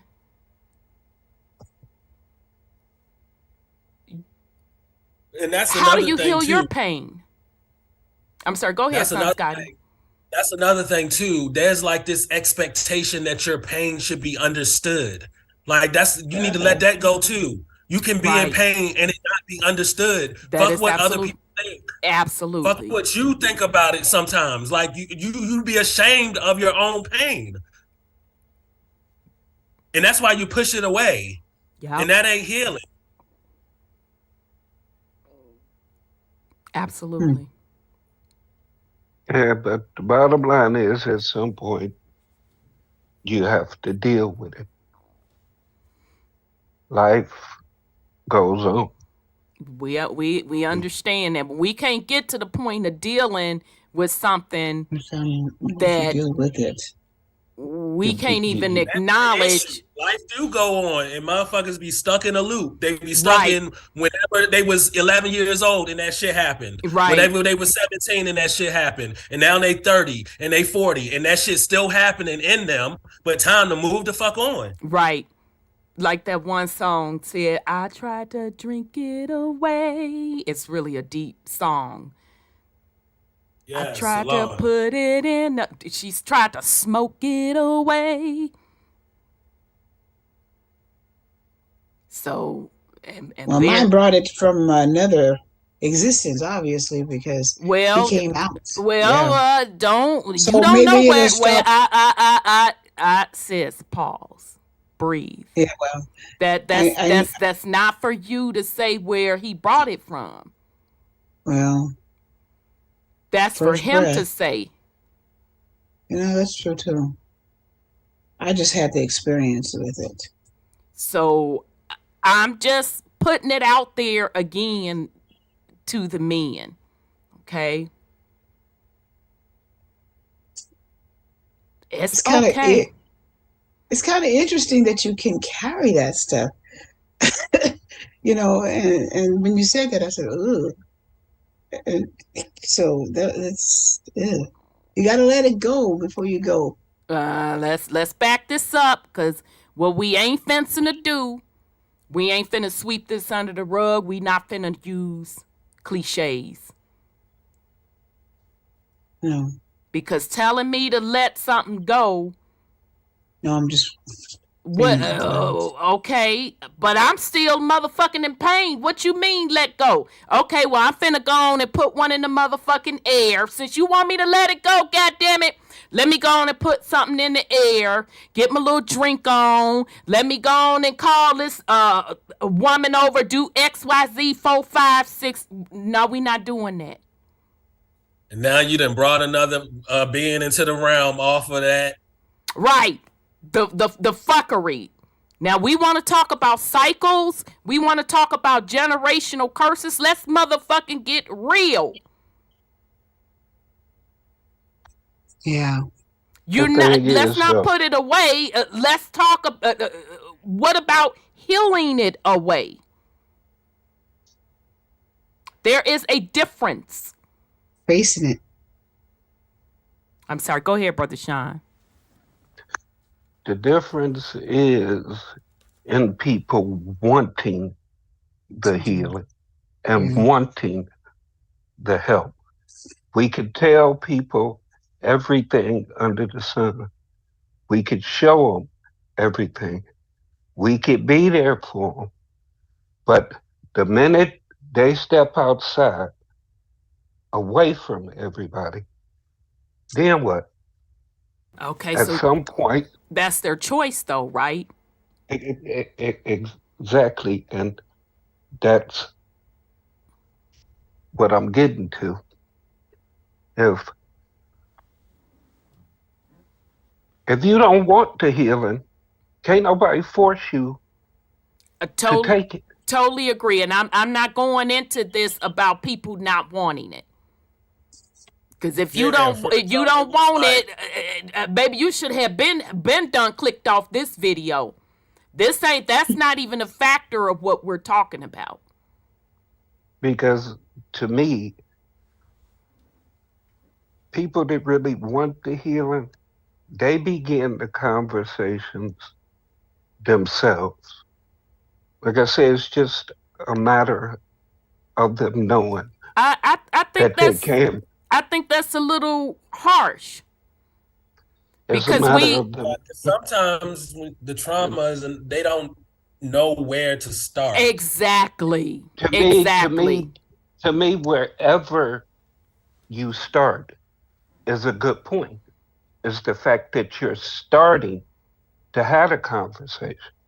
To me, it's letting people know that they're comfortable enough to initiate the conversation. I'm not going to force a conversation Again, with this somebody. is not What if of the this. thing was you never knew how to have a normal, healthy conversation? That's part of your trauma. Or like something simple as you ain't never know how to hug a person, physical touch. Like how do you it's sometimes For me, it's always going to be off the individual. I can't. Again, take I can't. ourselves out of the equation. This is not about. Well, that's what I'm saying. If you're asking me how I would approach something, I can't take me out of it. But I'm not asking you to approach it from the perspective of you're approaching somebody else about their healing. You asked what I would tell them. Okay, so tell me again what you gonna tell them. I'm going to let them initiate it. And what I say will be based off of what they say. Mm-hmm. I let them set up. Okay, so let me restate my question. Let me restate my question because my intent to my original question was not about you having a conversation to the person in pain. I asked, what advice would you give someone on how to start healing? So in other words, in your experience, what did you do?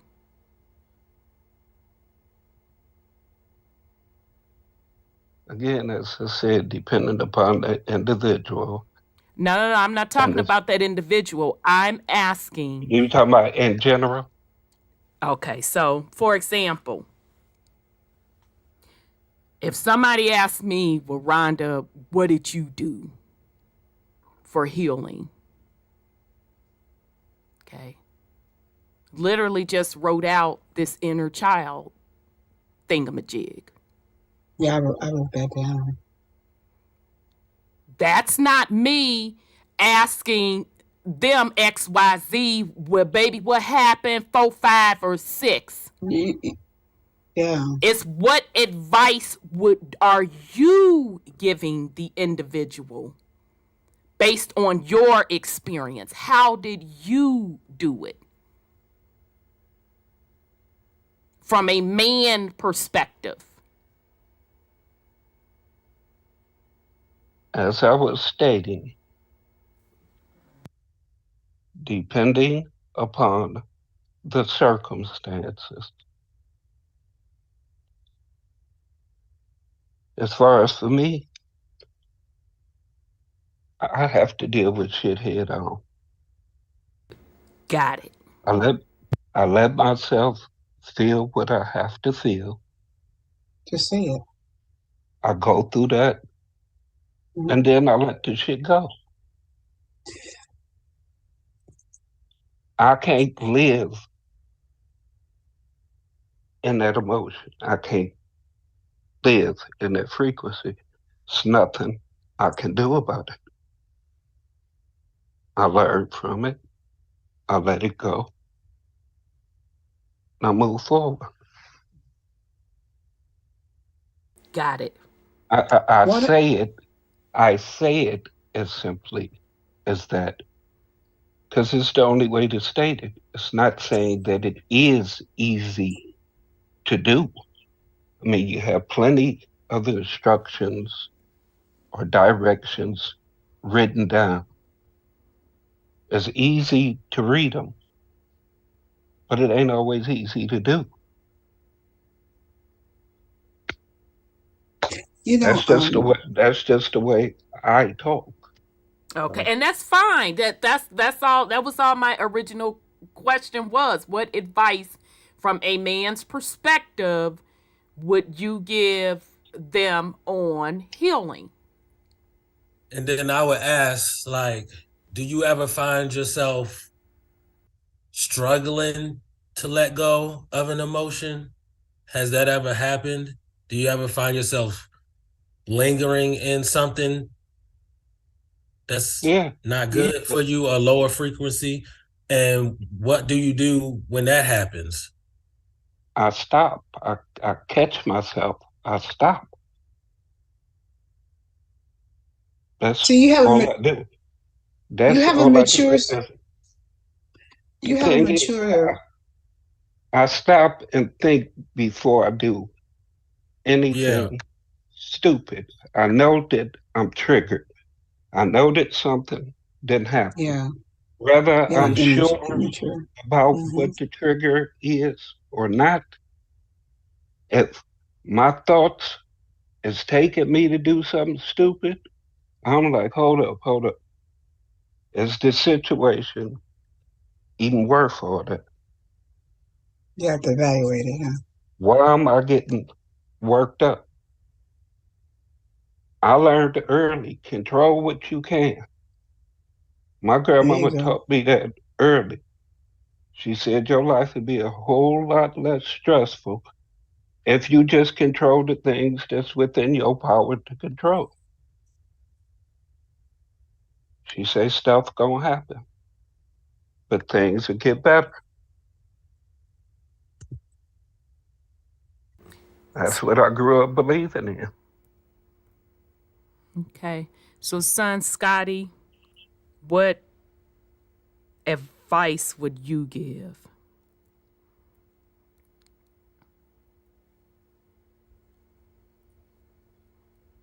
Uh-oh, you still there?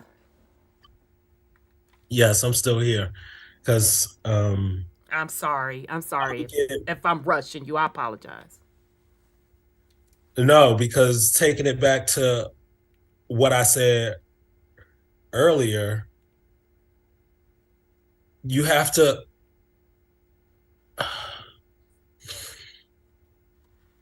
that what Brother Sean was talking about, that inner dialogue with yourself, is something that has to be cultivated. It's And a lot of mature people self. don't have that. They let the Right. emotion work on them. Right. And so my advice is to strengthen that relationship within yourself. You have to be able to do that rationalization. You're the only one that knows the trigger and knows your action and why you're doing it. Because to the outside, people be like, yo, what the fuck? All we was doing was talking about fucking tomatoes and he went off and don't know, Right. whatever. You know what I'm saying? Right. And so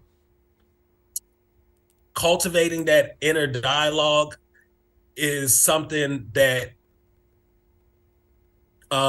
takes practice when there's a lot of noise. Like in yoga, they teach you to like still the mind. And if we think about what Brother Sean was saying, it was a lot of thoughts. Like we were talking about emotions, but we're using the action of our brain Right. thought to rationalize the consequences and to look at patterns. So you have to have this dynamic relationship between what you are feeling in your soul and because the trauma is held in that soul, in this body, in the flesh. And we can get like emotions is in the word. It's movement. It's water. It's movement. It's fluid. It moves. And sometimes we get moved by the emotion when we need to do the moving on the emotion. And cultivating that type of ability is, I feel like, a key thing in doing the healing, especially self-healing, being autodidactic in that, not going outside of the self. You can ease dis-ease. You can root cause it. The root is in you. So don't be afraid. The fear, I would give that advice. You have to get away from the fear, because the deeper you go into your own root, whatever you want to call it, your consciousness, your shadow work, confronting it, not letting go. Yes, you get to a point where you let go. That's the end goal. But the journey part of it is going to be a lot of struggle, of getting out of the pattern, because that's the thing. That's what the trauma is. It's a pattern of behavior that just amplifies that as you move forward through the realm. Mm-hmm. Yeah. And so, yeah, that would be my number one advice. And you have to let go of expectations of being on stage for everybody's approval. Woo! Being available Shit! too. Can you say that one? Wait, back that one up. Shit! You have to let go of being on stage for everyone's approval. Bingo. Isn't that something? Bingo. Mm-hmm. It's okay not to be okay. Mm-hmm.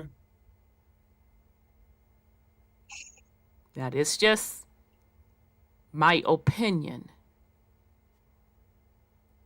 That's the first step.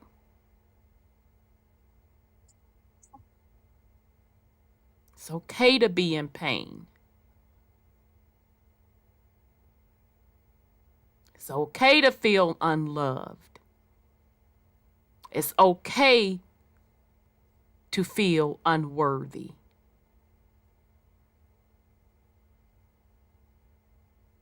Allow yourself that.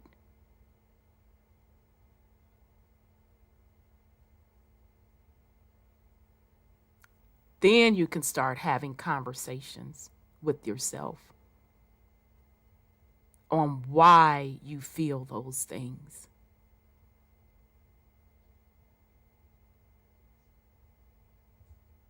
Now, to me, this is Rhonda's opinion. When they talk about shadow work,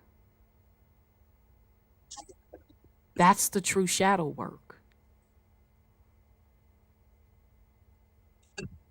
Okay?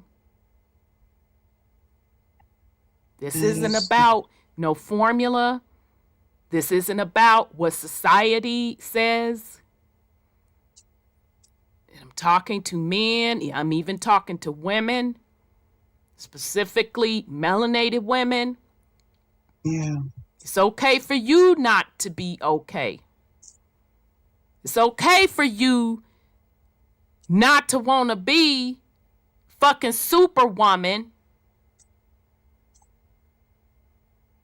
And you giving out so much to everyone else that you don't have anything to give to yourself. Now, ain't that the truth? We do that all the time. A lot. Nurturing. It's okay not to fit a societal norm. It's okay to not want to fit a societal norm.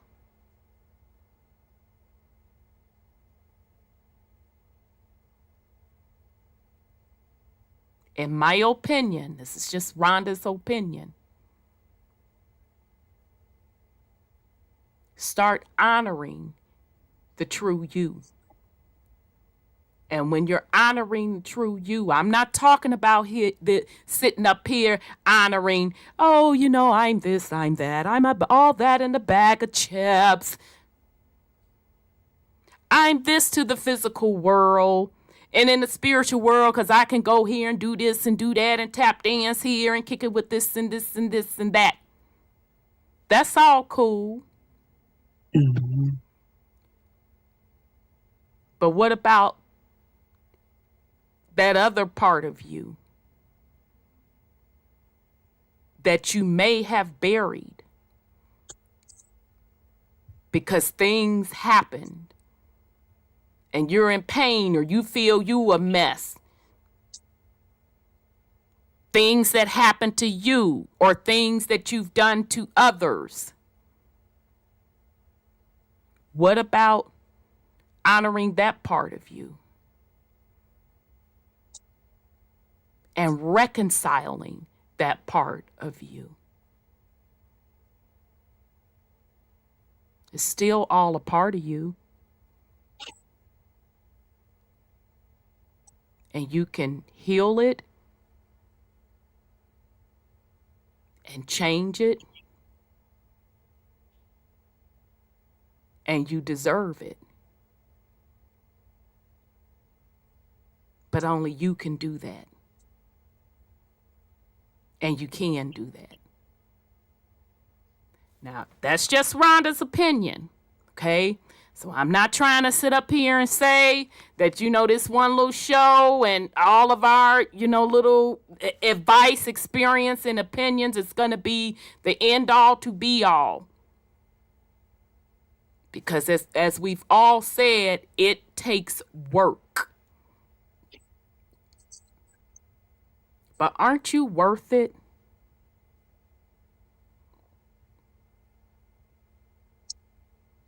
You have to make that decision that you're worth it. That you're sick and tired of being sick and tired of being in pain.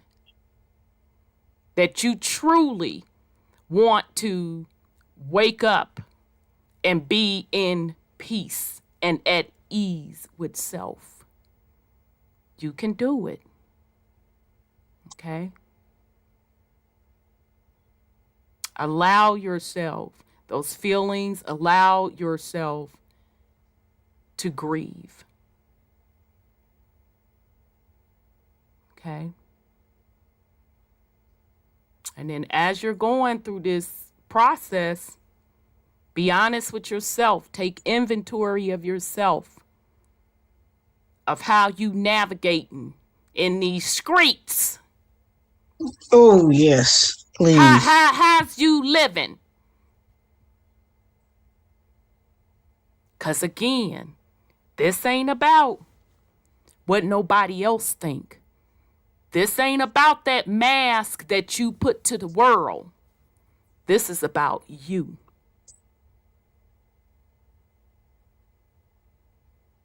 That's why I talk about you truly looking yourself in that mirror and navigating accordingly. Aren't you worth it? And if you don't feel you're worth it, start on your journey to evaluate why you don't feel you're worth it. Okay? So this journey is going to require looking at your environment, your surroundings, even family. Let's be honest, goddamn. Friends, relationships. Evaluating the healthiness of those things. And once you're really, really honest with yourself, start connecting how those particular things relate to your traumas. Because once you start being honest and you allow yourself to not be okay and you start to look at the shit for what it is, then you'll be able to connect the patterns. And then you'll be able to make those changes. Okay? All right? So just the last thing, as you're going through your healing journey, remember, as we said, it's not a one-size-fits-all. Okay? So this is just another exercise. You don't have to do this, all right, again. Okay? But you can visualize taking all that shit, that trauma, okay, get specific, abandonment, abuse, neglect, fear, whatever the case it is, and have a physical, you can even do a physical fire. Put that shit on a piece of paper. Now, don't burn your house down, y'all, goddammit. If you got to take it outside, whatever the case may be, if you're going to do the physical burning, write that shit on a piece of paper. Take the shit outside, because I don't want y'all cussing me out. I didn't burn my shit down messing around with Rhonda. Take that shit outside. Put them traumas on pieces of paper. Burn it in the fire. Okay, that's equivalent to now I'm letting this go. Put it in a burning bowl. That's what my friend was. Yeah, put it in a burning bowl. But let's be clear. This is just Rhonda's opinion. I'm not advocating to do this and as just that's all you have to do. No, you do have to go through the acknowledgement phase, yes, and, you know, work through it, and okay not to be okay. You're going to have to go through all of that. Yes. Can I add something? Absolutely. Another thing that is a part of this too is you have to create new rituals for yourself. Because these things, these patterns are just rituals. They're things that you've done over and over again, mm-hmm, and you hold them inside. So even more, you're creating like this like cosmic, etheric like ritual by like holding on to this. Right. So creating these new rituals for yourself, and that can be interpreted as just new behaviors or, you know, doing new purposeful rituals to heal, to get yourself outside of that spell, because that really is, you did a spell on yourself when you hold on to that trauma, especially when it's like generational things and right, it's been passed down. It's like something that you don't even, it's not even something that you have actually done in your own physical lifetime. It's like something that you inherited and then you just started doing actually. So you didn't even have a chance to like really be you, because you just started doing some bullshit that you got passed down. Behavioral things are passed down as well. These rituals are passed down. So sometimes you got to do a new ritual for yourself. Agree. That's a great point. I like that. Yeah, because that's basically what I'm describing. That is really a ritual, to be honest. Yeah, it is. Okay, but again, I'm not advocating that this is going to one size fit all you. Mm-hmm. It's just a scenario. So you can do... Yes, sir. The most powerful ones are the ones you make up yourself. Absolutely. Don't let nobody tell you, oh, this is how you got to do it all right, the time. That's another thing. Like, you be the creator. Like you say all the time, you can create your healing, your rituals. Absolutely. You don't got to, like, go to nobody else. Absolutely. I'm sorry. Go ahead, Brother Sean. Also, if the abuser isn't still alive, you can actually do an open chair exercise where you put the chair there and you imagine that your abuser is sitting in that chair and can't say anything back. And now you let them know how you feel in no unspecified terms. You let them know how you felt about every time they did whatever or ignored you or whatever it is they did. You let them know how you feel, how you felt. You have the right to be angry about it. That's right. You have the right to cuss them the fuck out. That's right. Do whatever you need to do to get that up off of you. That's right. Then release it. I digress. I love it. It was pretty Absolutely good. love it. Okay.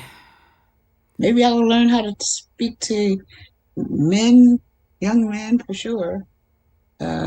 With this lesson, I did do a lot, and I think I hit some corners that was being said, and this will be helpful because at least he's seeking me out to talk to me. Yeah, that's good. Yeah. So the adult you, be conscious of your thoughts, patterns, relationships, and surrounding. Be honest whether these things are serving you in a loving and healthy way. Be honest if you have been an abuser in any way. If so, start making amends to those you have abused. Drop the ego. They don't owe you their forgiveness, as you don't owe your abuser forgiveness. Mm-hmm. Start speaking with yourself, stating you love you, you love you, and you love you unconditionally. Speak it even if you don't mean it right now.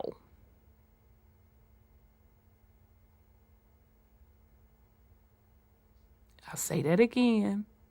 Start speaking with yourself, stating you love you, you love you unconditionally. Even if you don't feel it, say it. Yeah, that part, because a lot of people engage in negative self-talk, and it's hard for them to even like, and you gotta like force yourself to speak positively, to love on you. Love yourself, even if it sounds delusional. Even if you feel like you're crazy, like do it, say it. Yeah. You know how they say, like, fake it till you make it. Absolutely. Goddamn it. This one thing you need to fake till you can make. And I'd be like, why would you be ashamed? And like, I'm having Ashamed trouble to love with myself. Like, right. It's like, you know what? I gotta fake it till I make it. Like, and it's gonna sound awkward, like so strange and bizarre. Indeed. Speak forgiveness to yourself. Okay. Now make sure you make amends for the abuse you've caused. Okay. And speak forgiveness to yourself. Speak it even if you can't forgive yourself right now. Okay? So again, it's 2 steps to forgiving yourself. If you have caused any harm to someone, you make sure you make those amends. And in the second part of that, speak forgiveness to yourself. And that's even if you're not forgiving yourself right now. Practice these things daily, every second. Because your conscious thought is really faster than a second. So you practice these things. Be conscious of your thoughts, patterns, relationships, and surroundings. Be honest with yourself. Rather, your patterns, relationships, and surroundings are serving you and your best benefit in a healthy way. Okay? If you've been an abuser, You need to make those amends. And just like you deserve the respect, and you don't owe your abuser anything to forgive them, those that you abuse don't owe you anything as well. So as you're making amends, and amends has nothing to do with your ego. Well, I done told the person that, fuck it then. Oh, okay then. That's not going to lift that up off your back. Okay? Start speaking self-love into yourself, even when you don't feel it. And the same with forgiveness, even when you don't feel it. And practice, practice, practice. And live these things. You have to live them.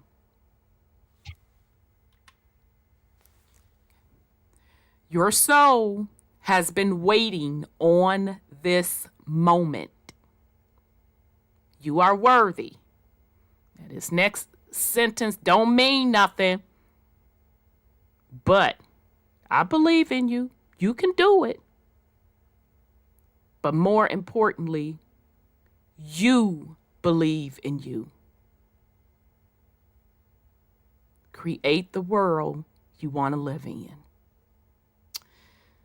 All right, fam. That's all I got. That's good. Very good. We're going to wind down. No, this was heavy. It was on my heart. I could not go through this series. I'm like, wow. Although we're going over a lot of spirituality stuff, talking about the soul and the ego, none of that's going to make any difference if people are in pain. Okay, so I hope that you all got some value out of this. We'll touch on it every now and then as we're going through this series to just remind the family that it's okay. It's okay for you not to be okay, and working on yourself to be okay. So I'll just roll it back again. It's okay not to be okay. And it's okay for you to be working on yourself to be okay. Okay? Okay. You can do it. You got it in you. Start loving on yourself enough to make it happen. So that's all I have, fam. We'll do some last words. Son Scotty, you have any last words for the family? Man, wow. This was beautiful because, we always have to take a moment to be grounded and to tap in with ourselves. So thank you for, doing this topic. And I feel like it's very much relevant because especially in this community, people can tend to you get into knowledge and now motherfuckers is superheroes and shit and invincible and ain't got no flaws and all this type stuff. And it's like, yeah, let's, be humble and not create this distance. And it's seemingly I'm so above it all because I know this information. Right. It's no, they can exist at the same time. You see these motherfuckers out here in the conscious community, they fucking might be smart as fuck and is degenerates. Yep, to the motherfucking core. But continue. So, it's always good to, no matter what, to check in with yourself because you don't ever want to get away from that. And especially, if you've, everybody has gone through different levels of trauma. So, learning some of this information can be triggering. History information, genealogy information, concepts about religion, like your whole shit gets rocked. Your whole what you thought of the world. The world ain't even the world no more. What? Right. So, you know, and you know what you were saying, you know, it's okay not to be okay. Shit, going through this information, sometimes you be like, damn, okay. So, you know, everybody had that moment. Like you might got degrees, you got these certificates, you done learn this and that and everything, and you like don't so mean that, a motherfucking thing. That wasn't the real shit. That was some lies, right. some bullshit, some narrative. They done pulled the script out of the fucking vault on our asses, and we believed it, and we got taught it, and we told this was the world and this was the reality. So even on that level, it's okay not to be okay. That's because you got to hit that 0.0, that absolute. You got to go back to one. Go back to you. Indeed. And so, love you, family. This was beautiful. I love, you know, the topic tonight, and you know, everybody putting in on this, because you don't get this a lot, where you know you take a tangent into like, hey, let me actually check in with you, right? And by you, you know, everybody listening in the chat, you know, whatever, you know, whoever's getting this message, you know, check in with you always. So, love you, my Rhonda, Sis Sandra, Bro Sean, everybody in the chat, everybody listening. See y'all next week. And yeah. All right. Love y'all. Love you too, son, Scotty. Love you too. Sis Sandra, you have any last words for the family? Man, this is some healing. It really is, you know. I mean, you could heal a community if we can start healing ourselves. Yeah. And it starts with each person. And I'm happy to hear the steps that you put out there to work through getting to the soul and walking out of the ego, because it's so easy to get angry and say, hey, I got this. But we don't. Right. We have to get this. We have to get to the soul, because we popped out as the ego self, you know. Right. And I thank Brother Scotty for all the points he put in there, especially when you're talking to a man. And Brother Sean, thank you as well, because when I'm a woman and having to speak to a man, I might have lost words, you know. And this is really enlightening, because I can talk myself as a female, because I had trauma too, and I talked myself out of it and put the blame where it needed to go. Because when I was a young girl, starting at 13, I had men chasing me. Yeah. And I didn't even know what they wanted. I didn't even know what they wanted. Right. I mean, what do you want? Leave me alone. Yeah. You know. So, you know, and that was people that I had trauma with that I respected, I honored. You know, they were my adults, you know, in my life. Right. And it's people I didn't even know. Right. So when you have those traumas happening to you, you gotta talk yourself to love yourself and to understand that's their weakness, not yours. Right. And I learned that long time ago. And but when it comes down to speaking to young men and a man, thank you so much, Brother Scotty and Brother Sean and Sister Sis. I'm learning. And I try to speak as a mother to my son. And we touched a nerve when we were talking, because I got to the ego part and the soul contract. And that was a way to work through this kind of stuff as well, because we have to step out of ego when we want to get to the soul and to the frequency we want to live in happy. Especially if you want love, you got to love yourself first.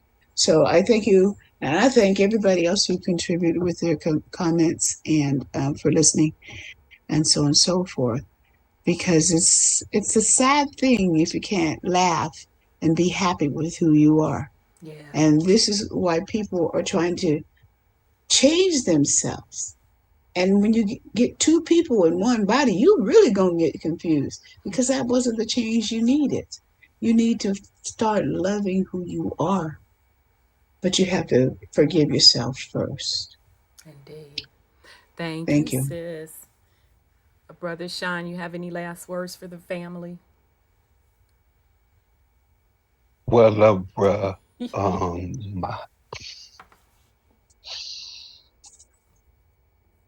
it's feeling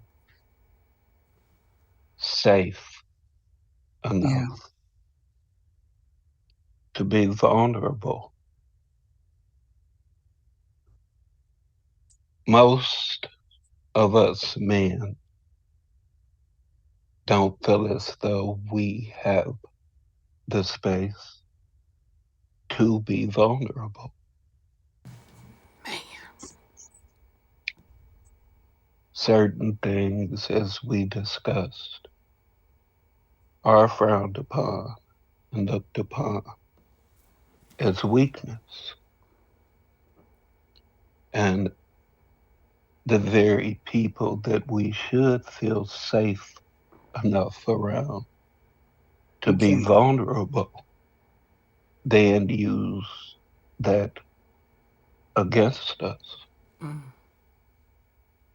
Yeah, they do. Wow. We hurt each other in the most profound ways and expect the best out of each other when we're sitting up abusing each other because we never took the time to heal. We never felt safe enough to be vulnerable. When we had conversations with our so called brothers or the fellas, niggas don't want to hear that shit because that causes them to then have to look within themselves and, and face that vulnerability. Yeah. We don't even feel safe enough to be vulnerable around each other because somebody gonna make fun of you or somebody don't want to hear that shit. Nigga, we all got problems. Don't nobody Yeah, want to that's hear exactly that what they do. shit. Mm-hmm. Suck that shit up. Go ahead, have a drink. Hit this. You give a piece of joint. Ain't no space for healing or, as it's labeled, trauma bonding. We got labels on everything. Back in the day when I was coming up, you could have these conversations with each other. And a motherfucker gonna tell you when you dead ass wrong. Wasn't nobody supporting bullshit. A motherfucker only gonna tell you so much, so many times. Then you got to stand up and do something. Be a man, as they say. It's all right to be vulnerable. It's all right to go through what you have to go through, but you can't live there. Especially if you have seeds. You got to straighten that shit out so that they see that they gonna go through shit, but it's a way out.